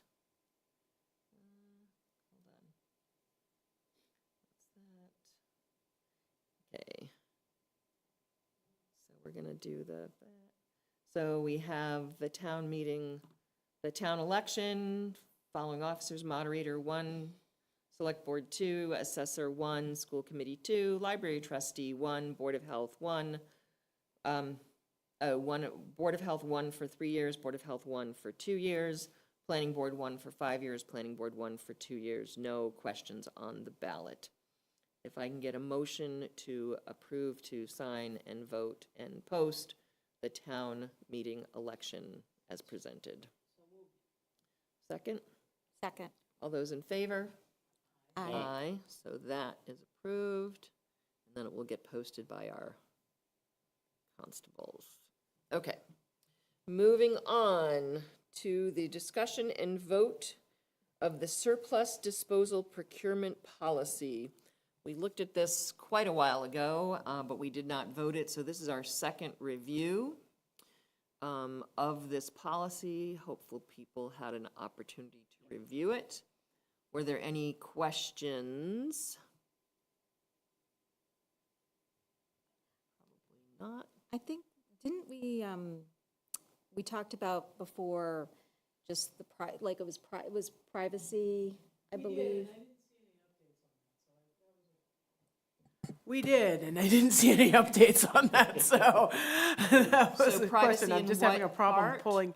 pulling this Data, up. So personal we were data. talking about disposing of electronic goods. I had a question about what the town policy or procedures were around that insofar as protecting PII and such. So I think I was waiting to hear about an answer about like how that's going to be, how that's managed now. Yeah, so I did talk a little bit to IT about that, and so what I think sometimes we wouldn't dispose of that in terms of like procurement, in terms of like some of those things. So we decided that maybe that's addressed separately into anything that we even get rid of, as opposed to just sort of things that would be covered by 30B, which is just sort of goods and services that we purchased. And so we started to keep this sort of just along the lines of like meeting the requirements of 30B when we have to dispose of things like chairs and those cars, but that would be as part of our IT sort of policies and security part. So I'm not familiar with the details of 30B. Yeah, so 30B is really the requirements to mostly buy goods and services. Anything that's over $10,000 requires a process. Mm-hmm. They also have a policy for when we want to rid ourselves of things that we've purchased that are, $10,000 or more. Mostly is when you have to have a real process. Right. So oftentimes, like if we want to get rid of these chairs, we sort of say to every department, does anyone have any need for the chairs? They come to see if they want to, and if they don't, then we sometimes have to offer them, and sometimes we don't. Sure. When we're talking about sort of like any of our phones or anything like that, that's handled through that contract, and it goes through both Susan and also IT to make sure that we're wiping that of any information. Similar things happen with the cars that are being used, that if they have any sort of anything that has like that computer system that may be having identifying information. So that's basically you're saying that that's covered by established procedures with 30B. Well, within sort of IT, I don't know if there's a written policy, but they usually handle those things. 30B is really just about how we're getting rid of it. They don't talk anything About specifically how. about security. It's really just about process to get. Yeah, I mean, I guess I don't really care like how it's addressed, but I do think it does need to be explicitly addressed because what you don't want to get, what I don't think we want to get into a situation is if we're getting rid of equipment and we do, for some reason, release some kind of PII or some sort of data that, God forbid, like citizen data that might be on one of our electronic, then like who's liable for that, and worse, like who gets hurt by that, So I guess that's my primary concern. I don't know if that's sufficiently covered with what I got a chance to take a look at earlier. I can't pull it up on my computer right now, but insofar as getting rid of that material. So I mean, Yeah. So any of that stuff. So the way I sort of think about I understand what you're saying, and we certainly can add something. But I think what I was thinking is that the department heads that are sort of assessing what they're trying to get rid of, if it's an electronic that might have some data, it's actually going to work through IT, and they would, before they actually come to us to get rid of it, it's stripped of that data, and then we're really just talking about in our office. It's really myself and Diane are really talking about like let's make sure we meet all the requirements. So this is sort of the tail end of the disposal. The disposal of any equipment. This is really about just making sure there's a fair process and that the town is getting any funding back that it should recoup some funding if they can, or make sure that other departments have an opportunity because it's obviously. better to use. Yep. But it's at the Yep. tail end as opposed, but we can certainly add something that we have a check-in about that it did happen. I think that As would part of make the sense, process. Jen. So I can add I that. think that's what we need to do. Yeah, we can do that. Especially in this day and age. I'd just throw that out. So, so are you saying you want to add that before we vote this? Yeah. Okay. That's fine. Perfect. Okay. Moving on then. Let's see. So we're not doing that. Update on 40B projects. Yeah, so we do have a zoning board meeting scheduled for next Tuesday, the 22nd. And both large projects, including the one on Main Street as well as the one on Waverly Street, they're supposed to be on. I believe, and Jen, correct me if I'm wrong, the traffic portion at the Main Street project, let's see, our engineer has, or our peer reviewer has completed his review and has put together his report and is finalizing that. And so that should be ready for that meeting, correct? Okay. And so that'll be interesting to read and see what those recommendations are. Will that be online? Hybrid? Yeah, oh yeah, the report, yeah. And so it will be sent to the applicant, and sort of in the next couple of days, we'll make sure that we'll have a response. It doesn't make sense to have them here if they're not going to be able to respond, because otherwise we're just sort of rehashing the same conversation. Alvaro is working with the ZBA to make sure if they're not, then we can communicate that there would be a continuance. Waverly is actually already continued. They couldn't get back with the analysis for some of their civil. And the only reason why I asked, Madam Chair, is we have a traffic safety study committee meeting on Tuesday. On the 29th, which is Tuesday. I thought it was the 22nd, Joe. Sorry, 25th. Okay. And I'd like. Well, it's the Tuesday. It's the 20 29th. It's the 29th. And I'd like to have that report so we can go over it and if we have any concerns on it that, we'd like to bring it up. Yeah, it should be posted under the open cases. Okay. Thank you. Is it available now or no? I can check. Thanks. It might be. But that's, I can't remember where they ended up. Thought they ended up last week that they were going to meet on the 22nd. No, they're not meeting on the 22nd. You're talking about Waverly, right? No, I'm talking, because Mr. Engler said that he would send somebody, because he's not going to be here so this is going to be done on the 22nd. Correct. So that's before your meeting. Yeah. It was my point. It's not there yet, Joe, but it will be. Okay. Anything else on the 40Bs? No, not at this time. Okay. Okay, if there's nothing else, we will move on. The next item is, I should have reviewed this better when we had it on the agenda. It says discuss and vote on process and bylaw as it pertains to the appointment of the Finance Committee. We're not reviewing any bylaws. The only thing that happened is Adam Schuster, the moderator, had reached out to me to let me know that he was not going to be appointing any new members right now to the Finance Committee.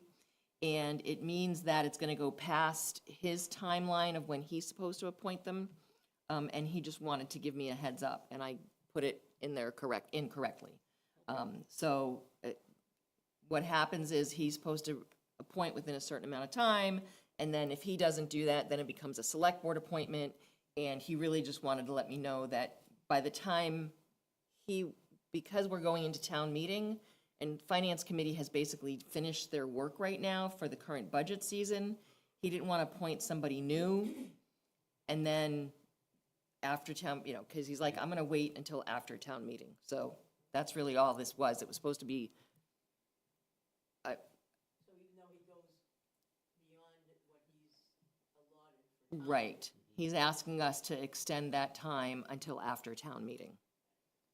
So that was the discussion. Did he say approximately how much longer than the allotted time? he's gonna do it after town meeting. So, and I tried looking, and Roberta was nice enough to share some information with us because she saw this on the agenda, and there was some misunderstanding as to, I mean, it does say that we're gonna vote to change bylaws, which is not the case.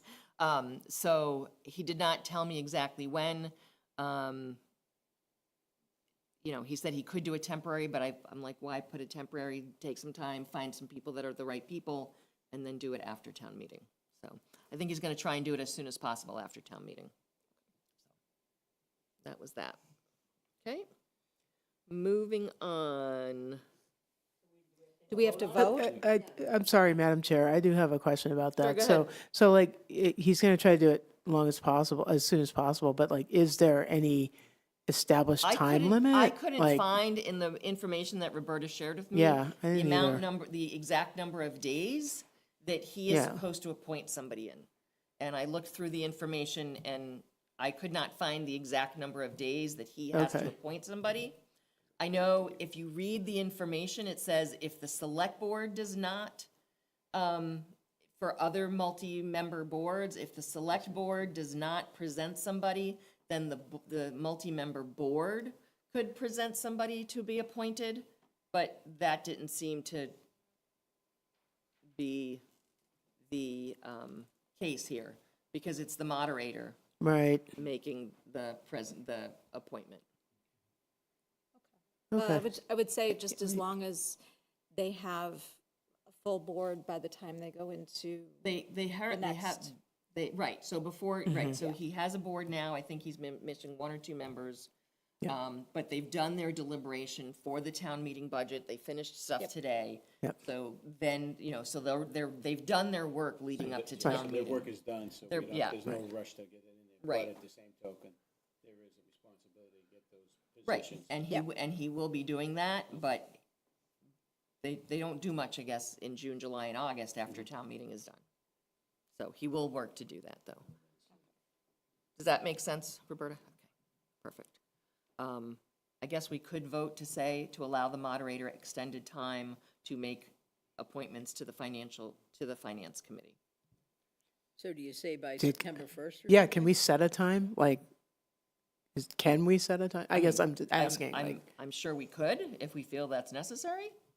I mean, So, do we have to define the time? I guess if we're saying we're gonna extend it, do we have to define that time, I guess? If we do in September. I don't know. If we do that in September, if we have a November fall meeting, that doesn't give a lot of time for the I mean, I think that the expectation is that he's going to fill it. He's just not doing it right this minute, and I believe he's already reviewing people and things like that. Okay. He just doesn't want to appoint somebody to the town, to the Okay. FinCom, and then they don't have anything to do. If someone comes up between now and town meeting, but my understanding is he's gonna wait to appoint some replacements until after town meeting. You know, he's busy getting ready to prepare for town meeting, things Right. like that. So, that's it. If you want to take a vote to allow him to wait, we can do that. I don't know that that's necessary. Okay, and I don't think we need to give him a deadline. I'm Okay. sure he's working to get people and, okay. Well, if you've had conversation with them, Yeah. it would be, probably in order for you to just say, sooner the better. Oh, yeah, and like I said, I'm sure he's trying, he's working. sure. Just right now, he's not gonna, it doesn't make sense. Okay, great, thank you.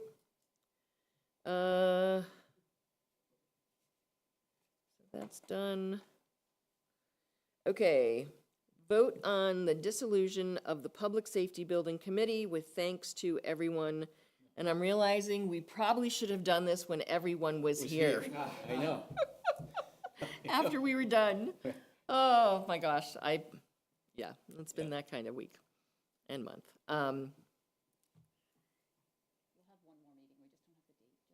Okay. A little bit difficult to Yeah, yeah. So I know there's no one here anymore.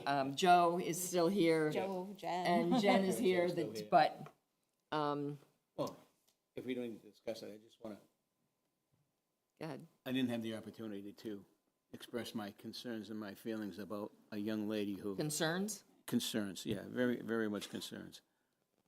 When I first met you 9 years ago, you were You were a wonderful, a wonderful individual. And to this day, you hold a special place in my heart because you remind me of my daughter when she was growing up. And I think I've mentioned that 3 or 4 times to you. And at least, maybe every day. But anyway, it's been a pleasure and it's been an honor, and I'm humbled with respect that I have for you, because being the procurement officer for the town, you took on a task to build a public safety building from scratch with a committee that did what we had to do, but you were the key factor there. Not only were you the procurement officer for that project, but you were doing other projects as well. Valentine Property, Warren Bond, a lot of these other, things that took time away from you amongst a lot of other matters that were pressing at the time. So you were spread out big time and thin, and I was very worried about the fact that you were going to get through this, and you did, and you went through flying colors, and I couldn't be any more happier and honored to have the opportunity to work with you and beside you. And I will miss you. Big time. I just want to see your face get red one more time. Anyone else comments regarding Jen and the public safety building? Well, it's a beautiful because we have testament to to then what you had to do that vote. Jen, I just want to say thank you for your work on the public safety building. I know it took a lot of effort, and I also want to publicly thank everyone on the Public Safety Building Committee. That building was long overdue, and I think we are now a community that has a great place for our first responders. And if you haven't been in the building, let's go check it out. Get arrested. Go check out the new jail cells. Get arrested. And I know that they often have open houses at the public safety building, so if you haven't been there yet, be on the lookout for one of those, and it's just a great building, so thank you for your work on that. If I can get a motion to vote to dissolve the Public Safety Building Committee, which will be after their next meeting, and thank them for their service. I'll make that motion. Okay, I'll second that. any other discussion? All those in favor? Aye. Aye. And again, thank you to everyone who was on the committee, and we should have done this when you were all here. That's all right. We had a lot of things ahead of us. Okay. And thanks to the residents that voted it in. Yep. Because if it wasn't for them, we wouldn't be there. Okay, couple of reminders coming up. April 26th, the Historical Commission, Historical Society, and Open Space and Rec are doing a, Open Space and Rec Committee are having a guided walk through town, so find the information on that. The Boston Marathon is happening on Monday, April 21st. Signs are already up as to when 135 will be closing. Next yard waste pickup will be on Monday, April 28th. So it's not happening on the 21st because there's no way to get around town. So Monday, April 28th. Select Board Scholarship opportunity is now open. Go ahead and check it out on our website as well as at the school's website. That is for any high school graduating senior. You do not have to graduate from Ashland High School, just live in Ashland. Let's see. Oil, mercury, and oil-based paint drop-off is taking place on Saturday, May 3rd, which is also the day of Green Up Ashland. Great event that's happening on that same Saturday. They are at the Stone Park Pavilion. Yep. You can either sign up beforehand or just show up on that morning. Again, that's Saturday, May 3rd. Next electronics recycling day will be on Saturday, June 7th. There is also a Shred It event from the Lions, I think also on the 7th. Yes. We have a number of volunteer opportunities. I'm not going to go through all of them. They are on our website. And the recycling, we've given that number, Simple Recycling, and you can find that at simplerecycling.com. Next, we have our consent agenda, and we're good with all the minutes, Brandy? We're good. Okay, good. If I can have a motion to accept the consent agenda as presented. Second. All those in favor? Aye. Aye, wonderful. Okay, moving on to town manager report, project updates, because we've already discussed 40Bs. Always go back. Just kidding. I thought that was funny. Jeez. Wow. It's 10:30, we're getting a little It punchy. is. You It need to be, at is. this hour, you need to be a little more slapstick. There we go. Slap upside the head. To the solid waste. Yeah. You had me at solid waste, Claudia. Sorry, folks, it's the witching hour. We're there. Okay, go ahead, Michael.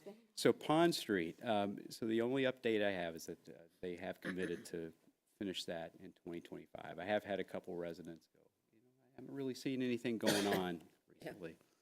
Upper Charles Trail, I know Jen was working on the RFP, but are you still trying to fit that in with everything? I talked to Joel today, and I'm hoping to get a draft that they can look at. That's the goal. You're a superstar. And that's the RFP for the For the- 25% design, or? Okay. Correct. For the full. For the full trail, Yeah, okay. That's the hope. And then Jen, why don't you close out with the Warren? Okay, so Warren Barn, we've been working really hard with Framingham State University. And so we've received the 90% design. They had some questions that are sort of related to some of our department heads and rules and regulations. So we're going to pull together a quick internal meeting before they sort of finalize. What their hope is that they'll be able to go out to bid in the next couple months, and then they'll be able to build that in the fall, which would be really amazing. Nice. Was working on some final language for the lease, so it would be a 20-year lease with Framingham State, and then as well as the MOU, but nothing's really changed substantially since the last time that they sort of gave you the. Basically the same. So, hold on. So Mackie, did we get kicked off because of how late it is? Okay, yeah, if you could try to get it back on the station. I don't know how many people are watching there, but I'm glad we're still live on YouTube, but YouTube? Okay, thank you. Sorry, Jen, go ahead. That's okay. Anything else? Yeah, no, that's really it. So we're just sort of Okay. moving that through, and hopefully that's in a place too, that so we can just hand off. They'll be doing the best part about this project, in my opinion, is that they're doing the procurement, and then they're also doing, they have the oversight for the OPM. So we'll have a seat at the table. Any big changes that happen, change orders, we'll have some conversation, and we have enough, because it's obviously we're sharing funding. We'll be able to have a say in those before they just happen, but they're really doing the sort of lion's share of the work in terms of the construction and oversight, which is frankly a relief.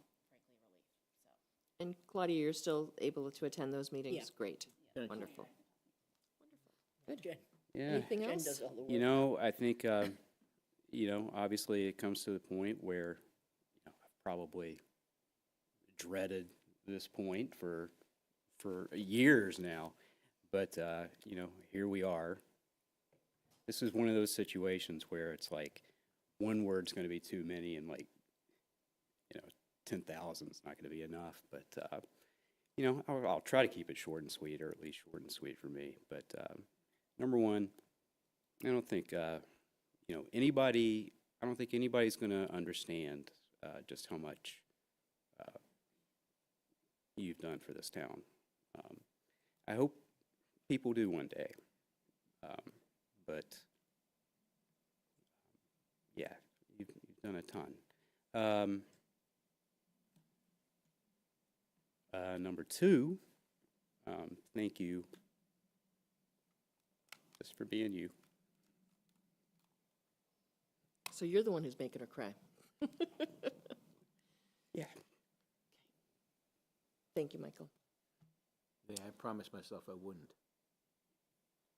I just wanted to see that face red one more time. Yeah, but yeah, thank you, and I'm really proud of you. Moving on to board reports. Makita? Anything? I know it's late, but. Yeah, well, I'll start my board report by saying thank you to Jen. And, before I ended up here serving on select board when I was a resident and general troublemaker around town. You've always received my phone calls and emails with patience. You listened. You were very responsive to concerns. And, you know, I'm not going to, I mean, anything I say is going to repeat every single sentiment that everyone else said, but I just want to say that I really, really enjoyed working with you. And I just want to wish you all the best. And I'm just so terribly grateful that we've gotten a chance to collaborate on a lot of different things over the years. Ashland is a much better place because you have been here. So thank you. Doing my boring stuff. So just two really quick things. First off, I did get a chance to attend the school committee meeting when they presented their budget. The last one, and I have to say thank you to the school committee. You know, just an incredible job communicating what they were trying to do, why they were doing it. Incredible questions by Ashland residents who turned up in full force. Just really great meeting. Just great meeting. So, and yeah, it was very shocking to hear about the condition of the middle school gymnasium floor, and kids have actually been getting hurt. So, you know, a lot of tough conversations, a lot of tough decisions coming up insofar as what we're going to be able to do here in town. The only other thing I'd like to say is I'd like to once again remind folks that yes, the marathon is happening on Monday, but it is not too late to support your Ashland Marathon runners. We have we met them at our last select board meeting, but please make sure to, if you can, donate to the runners in town. That goes to some incredible to our grant making ability here in town, and that Brandy and I think Claudia, you're both going to be working on that. But just a lot of great opportunities for nonprofits here in town to serve the community, and I believe that donations will be open past the marathon date as well. I think until mid-May, maybe May 15th. I'm not really sure. So if you can donate, please do, and you will also help to make Ashland a better place for everyone. So that's all I've got.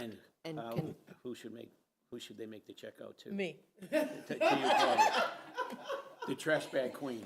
We have a slate of incredible runners that you can choose from, but I would actually say, why not donate to them all? There you go.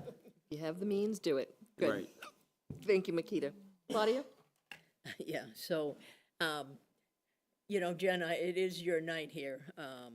And again, it's hard to duplicate what everybody else has said, but I can say that in my 2 years on the select board, that it's been a pleasure to have worked with you. It has been apparent to me almost immediately, you know, how thoughtful you are, how hard you work. You really have tremendous interpersonal relationship skills, which sometimes are not appreciated in the workplace, but they're so critical, especially in a setting like this, for getting things done. So, you know, I'm very happy for you because I know this is going to make your life better, but it is certainly a huge loss to our community. And I liked what Makita said about how, you know, you've changed Ashland for the better, and indeed you have. So you certainly have my personal thanks. And I just hope somebody can, you know, we can find someone who can even be just a small portion of what you've been to us. So thank you. To that. Yeah, I did attend the ZBA meeting last week, and I have been writing to them regularly after those meetings in terms of the 40B. And last week the focus was civil engineering.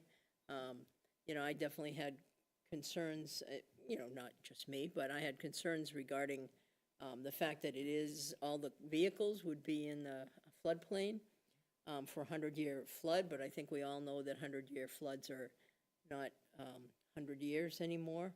And so, you know, they did say that there would be a management plan for how to get the vehicles out of there. And, you know, I did articulate some of my concerns in terms of, first of all, you know, how much time do you need to get the cars out? And then really and truly, even if there's a few cars left behind, then there's some contamination that's going to take place from those vehicles. And then, of course, the huge, elephant in the room is that when you have that sort of flooding, what sort of contaminants might you be bringing up? Even if the site was what we thought was pure, and we certainly know that that is far from pure. Far from. And so those are my concerns in terms of the long-term, if the flood doesn't happen for 10 years, great, but if it happens in 10 years and the property then becomes not livable for 100 years, as well as other properties downstream or around it, it just has a lot of, problems that far exceed the issues around housing, in my mind.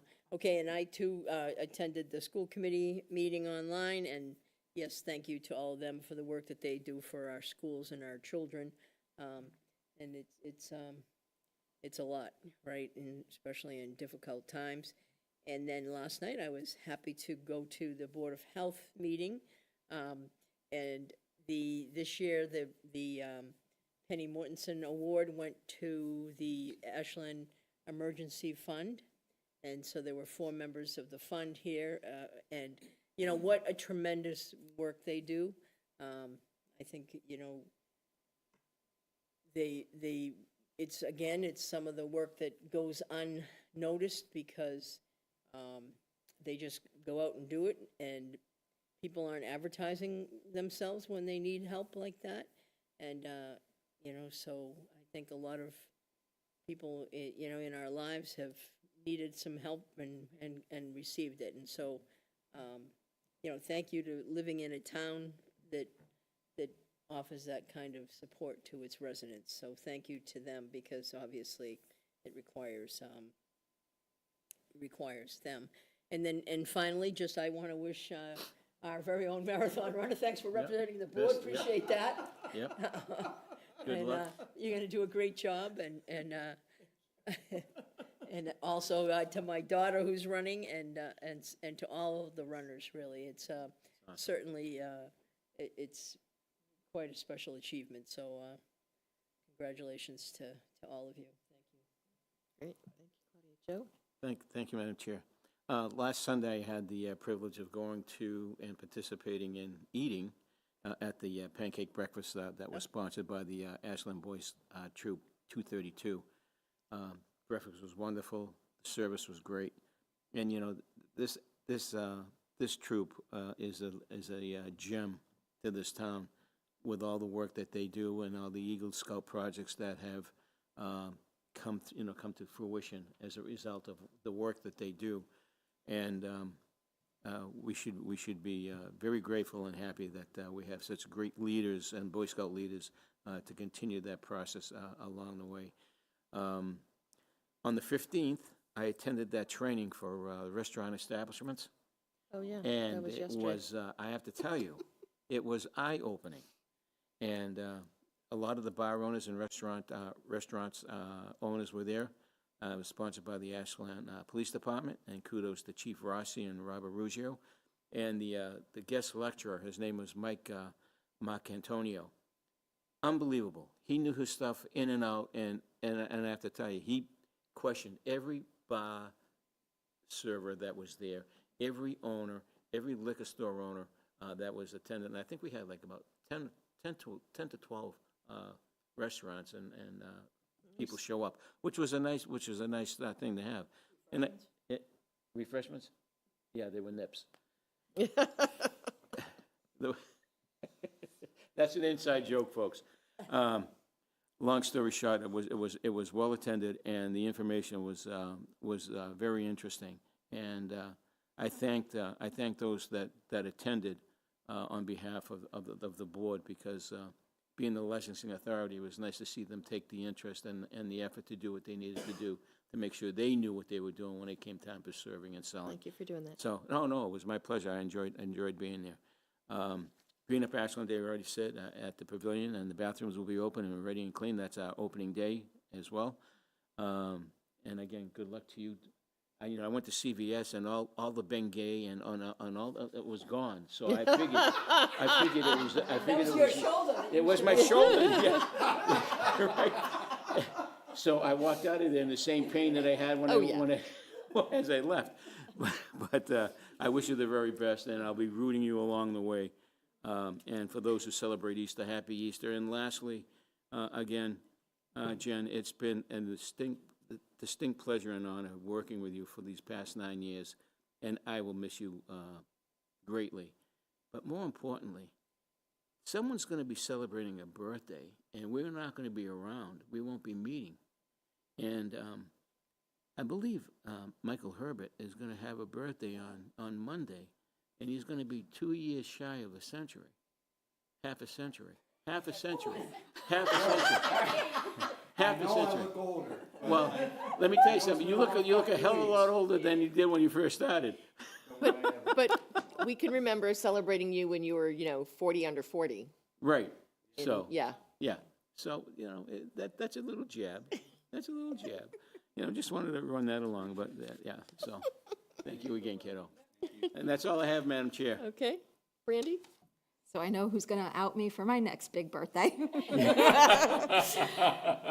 I'm going to be in July. I'll be a century. Yeah. Sorry, it has been a really long day. So I'll just add my thanks to Jen publicly. I first met Jen probably it was about 8 years ago when we started with the Corner Spot. And there was 6 of us, and it was the first time I had met you. And from the moment I met you, I'm like, this woman's a powerhouse. And she was the person that you always go to get stuff done. And that's been literally like my mantra for the last 6 years is, well, Jen will help me she'll tell me what to do and how to get things done. So I know there's so much stuff that you do behind the scenes that nobody ever sees, whether it's the RFPs, whether it's the work that you do with decisions at every turn, or, Registry was talking about Ashland is United. You were like the one to kind of get that up off the ground, and just the work that you do to make just everyone's lives just better in this town. So I'm gonna miss you, and I'm thrilled for you because the quality of life, we'll miss you at 11 o'clock on a Wednesday night. We'll be thinking of you. No. But I just wish you all the best. Yeah. Yeah, you could be like Steve. In your jammies, eating your popcorn and going, not me. So, but thank you for all the work that you've done, and just thank you for your friendship and your advice over the years, because it's been just really personally very valued. So I appreciate you. Don't be a stranger. Yeah. Just the other things, I did get some farmers market dates for us for office hours. The farmers market this next year is going to be the place to be, because they've gone to this online system for scheduling stuff. And in conversations I had with Steve, we had problems getting slots because there are farmers markets where there was 40 vendors that wanted to come.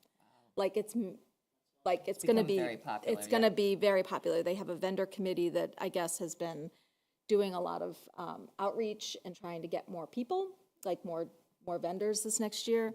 So I was able to get 3 dates, and that was with some cajoling, because initially they were like, well, you can only have 1. And I'm like, oh, but Hey, we're the board who started the idea of volunteer committees being there. So good that you got 3 dates. Okay, so we got 3 dates. Seriously. So the dates are July 26th, September 6th, and October 4th. There was nothing in June. So you could shoot that out via an I email. will. I think you did. I know I didn't sign up for June, so, okay. Yeah, if you could shoot that out via an email, and then we can confirm. Okay, that sounds good. And then I'm looking forward to Saturday. We host the Runner's Breakfast over at TJ's, and I'm looking forward to that. We kind of get to meet all the runners' families and, carb them up and then send them on their way, and then root for them as they come through Ashland. So I'm looking forward to that. And tomorrow is comprehensive plan. So we will be going through strategies tomorrow with comp plan. There's a lot of stinking strategies. There's a lot of stinking strategies. So that could be. Yeah. So,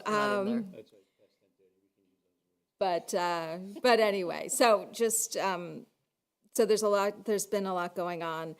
And I just wanted to say thank you. I know we kind of went through the budget, but this has been an ongoing process for quite a while. And the 2 meetings that we've had with school committee and FinCom have been great. And so thank you to them for giving up Saturdays. Thank you to Jim Adams and Michael and Jen and like Art and Cindy and Stephanie. Yeah, who have been giving up their Saturdays to come sit with us and talk through a lot of really tough stuff. So just thank you to all of them. And then I think that's it. I really think that's it. My brain has gone to mush, and so it is going to be it. So Okay. good night. I'm gonna flip it. I'm gonna talk about other things, and then I'm gonna. So thank you, Makita, for running as a marathon runner. Looking forward to cheering you on. As Brandy said, we have our marathon breakfast coming up this Saturday. A couple of other things coming up. Metro West Regional Collaborative meeting happening on Thursday, 4/24. There is an ABA event happening here at Town Hall on Tuesday, 4/29. It starts at about 8:30, and it's their debate/discussion about what's going on in town. Also, to those who celebrate, happy Passover. I believe that has started or is about to. Happy Easter. It has started. Yep, happy Easter. I know our schools are off next week for school vacation week. Only those who have kids in the schools can really appreciate that. Jen, a lot has been said about what you've done for this community, and Michael and I have talked a lot as how much he has grown and what he has given, and I would say I've seen the same in you. You know, similar to Joe, I remember when you joined us as an assistant town manager, and you've always been very sharp and on the ball. The projects that you've handled and are still handling, I personally want to thank you for your work on the dog park. It's one of those projects that has just been ongoing. Even when I said to the committee, let's hold off, we pushed forward, and to your help, you know, we're still going to be able to get the funding from the Stanton grant that is going to help us pay for that park, and it's going to hopefully do, you know, the people who complain about dogs running loose at the state park and other places in town, and hopefully by having that dog park created, and hopefully you'll come back when it's done to help us celebrate that and all your work. I just want to say it has been an honor working with you and seeing you grow, and on your next step, they are fortunate to be getting you and all you've done for this community. I know your quality of life will be better, and it won't be, you know, 11 o'clock at night when you're trying to drive home, and hopefully she can come in later tomorrow. But I just want to say thank you for all you've done for this community, and you know, your name should go up on some things, even though it might not have. So thank you again for your work, and really appreciate it. So the next time you'll see us as the select board will be at town meeting on Wednesday, May 7th. So please join us there. The articles will become available. The town meeting warrant will now be posted. So please come out either in support or at least to discuss and help us make decisions. The zoning articles are very important, as well as the budget and the funding articles. So hopefully we'll see you at town meeting. And with that, happy Passover, happy Easter. Thank you for those who have watched. Some people watch afterwards or via YouTube. And with that, if I can get a motion to adjourn. And a second. All those in favor? Aye. Thank you so much, and we'll see you at town meeting.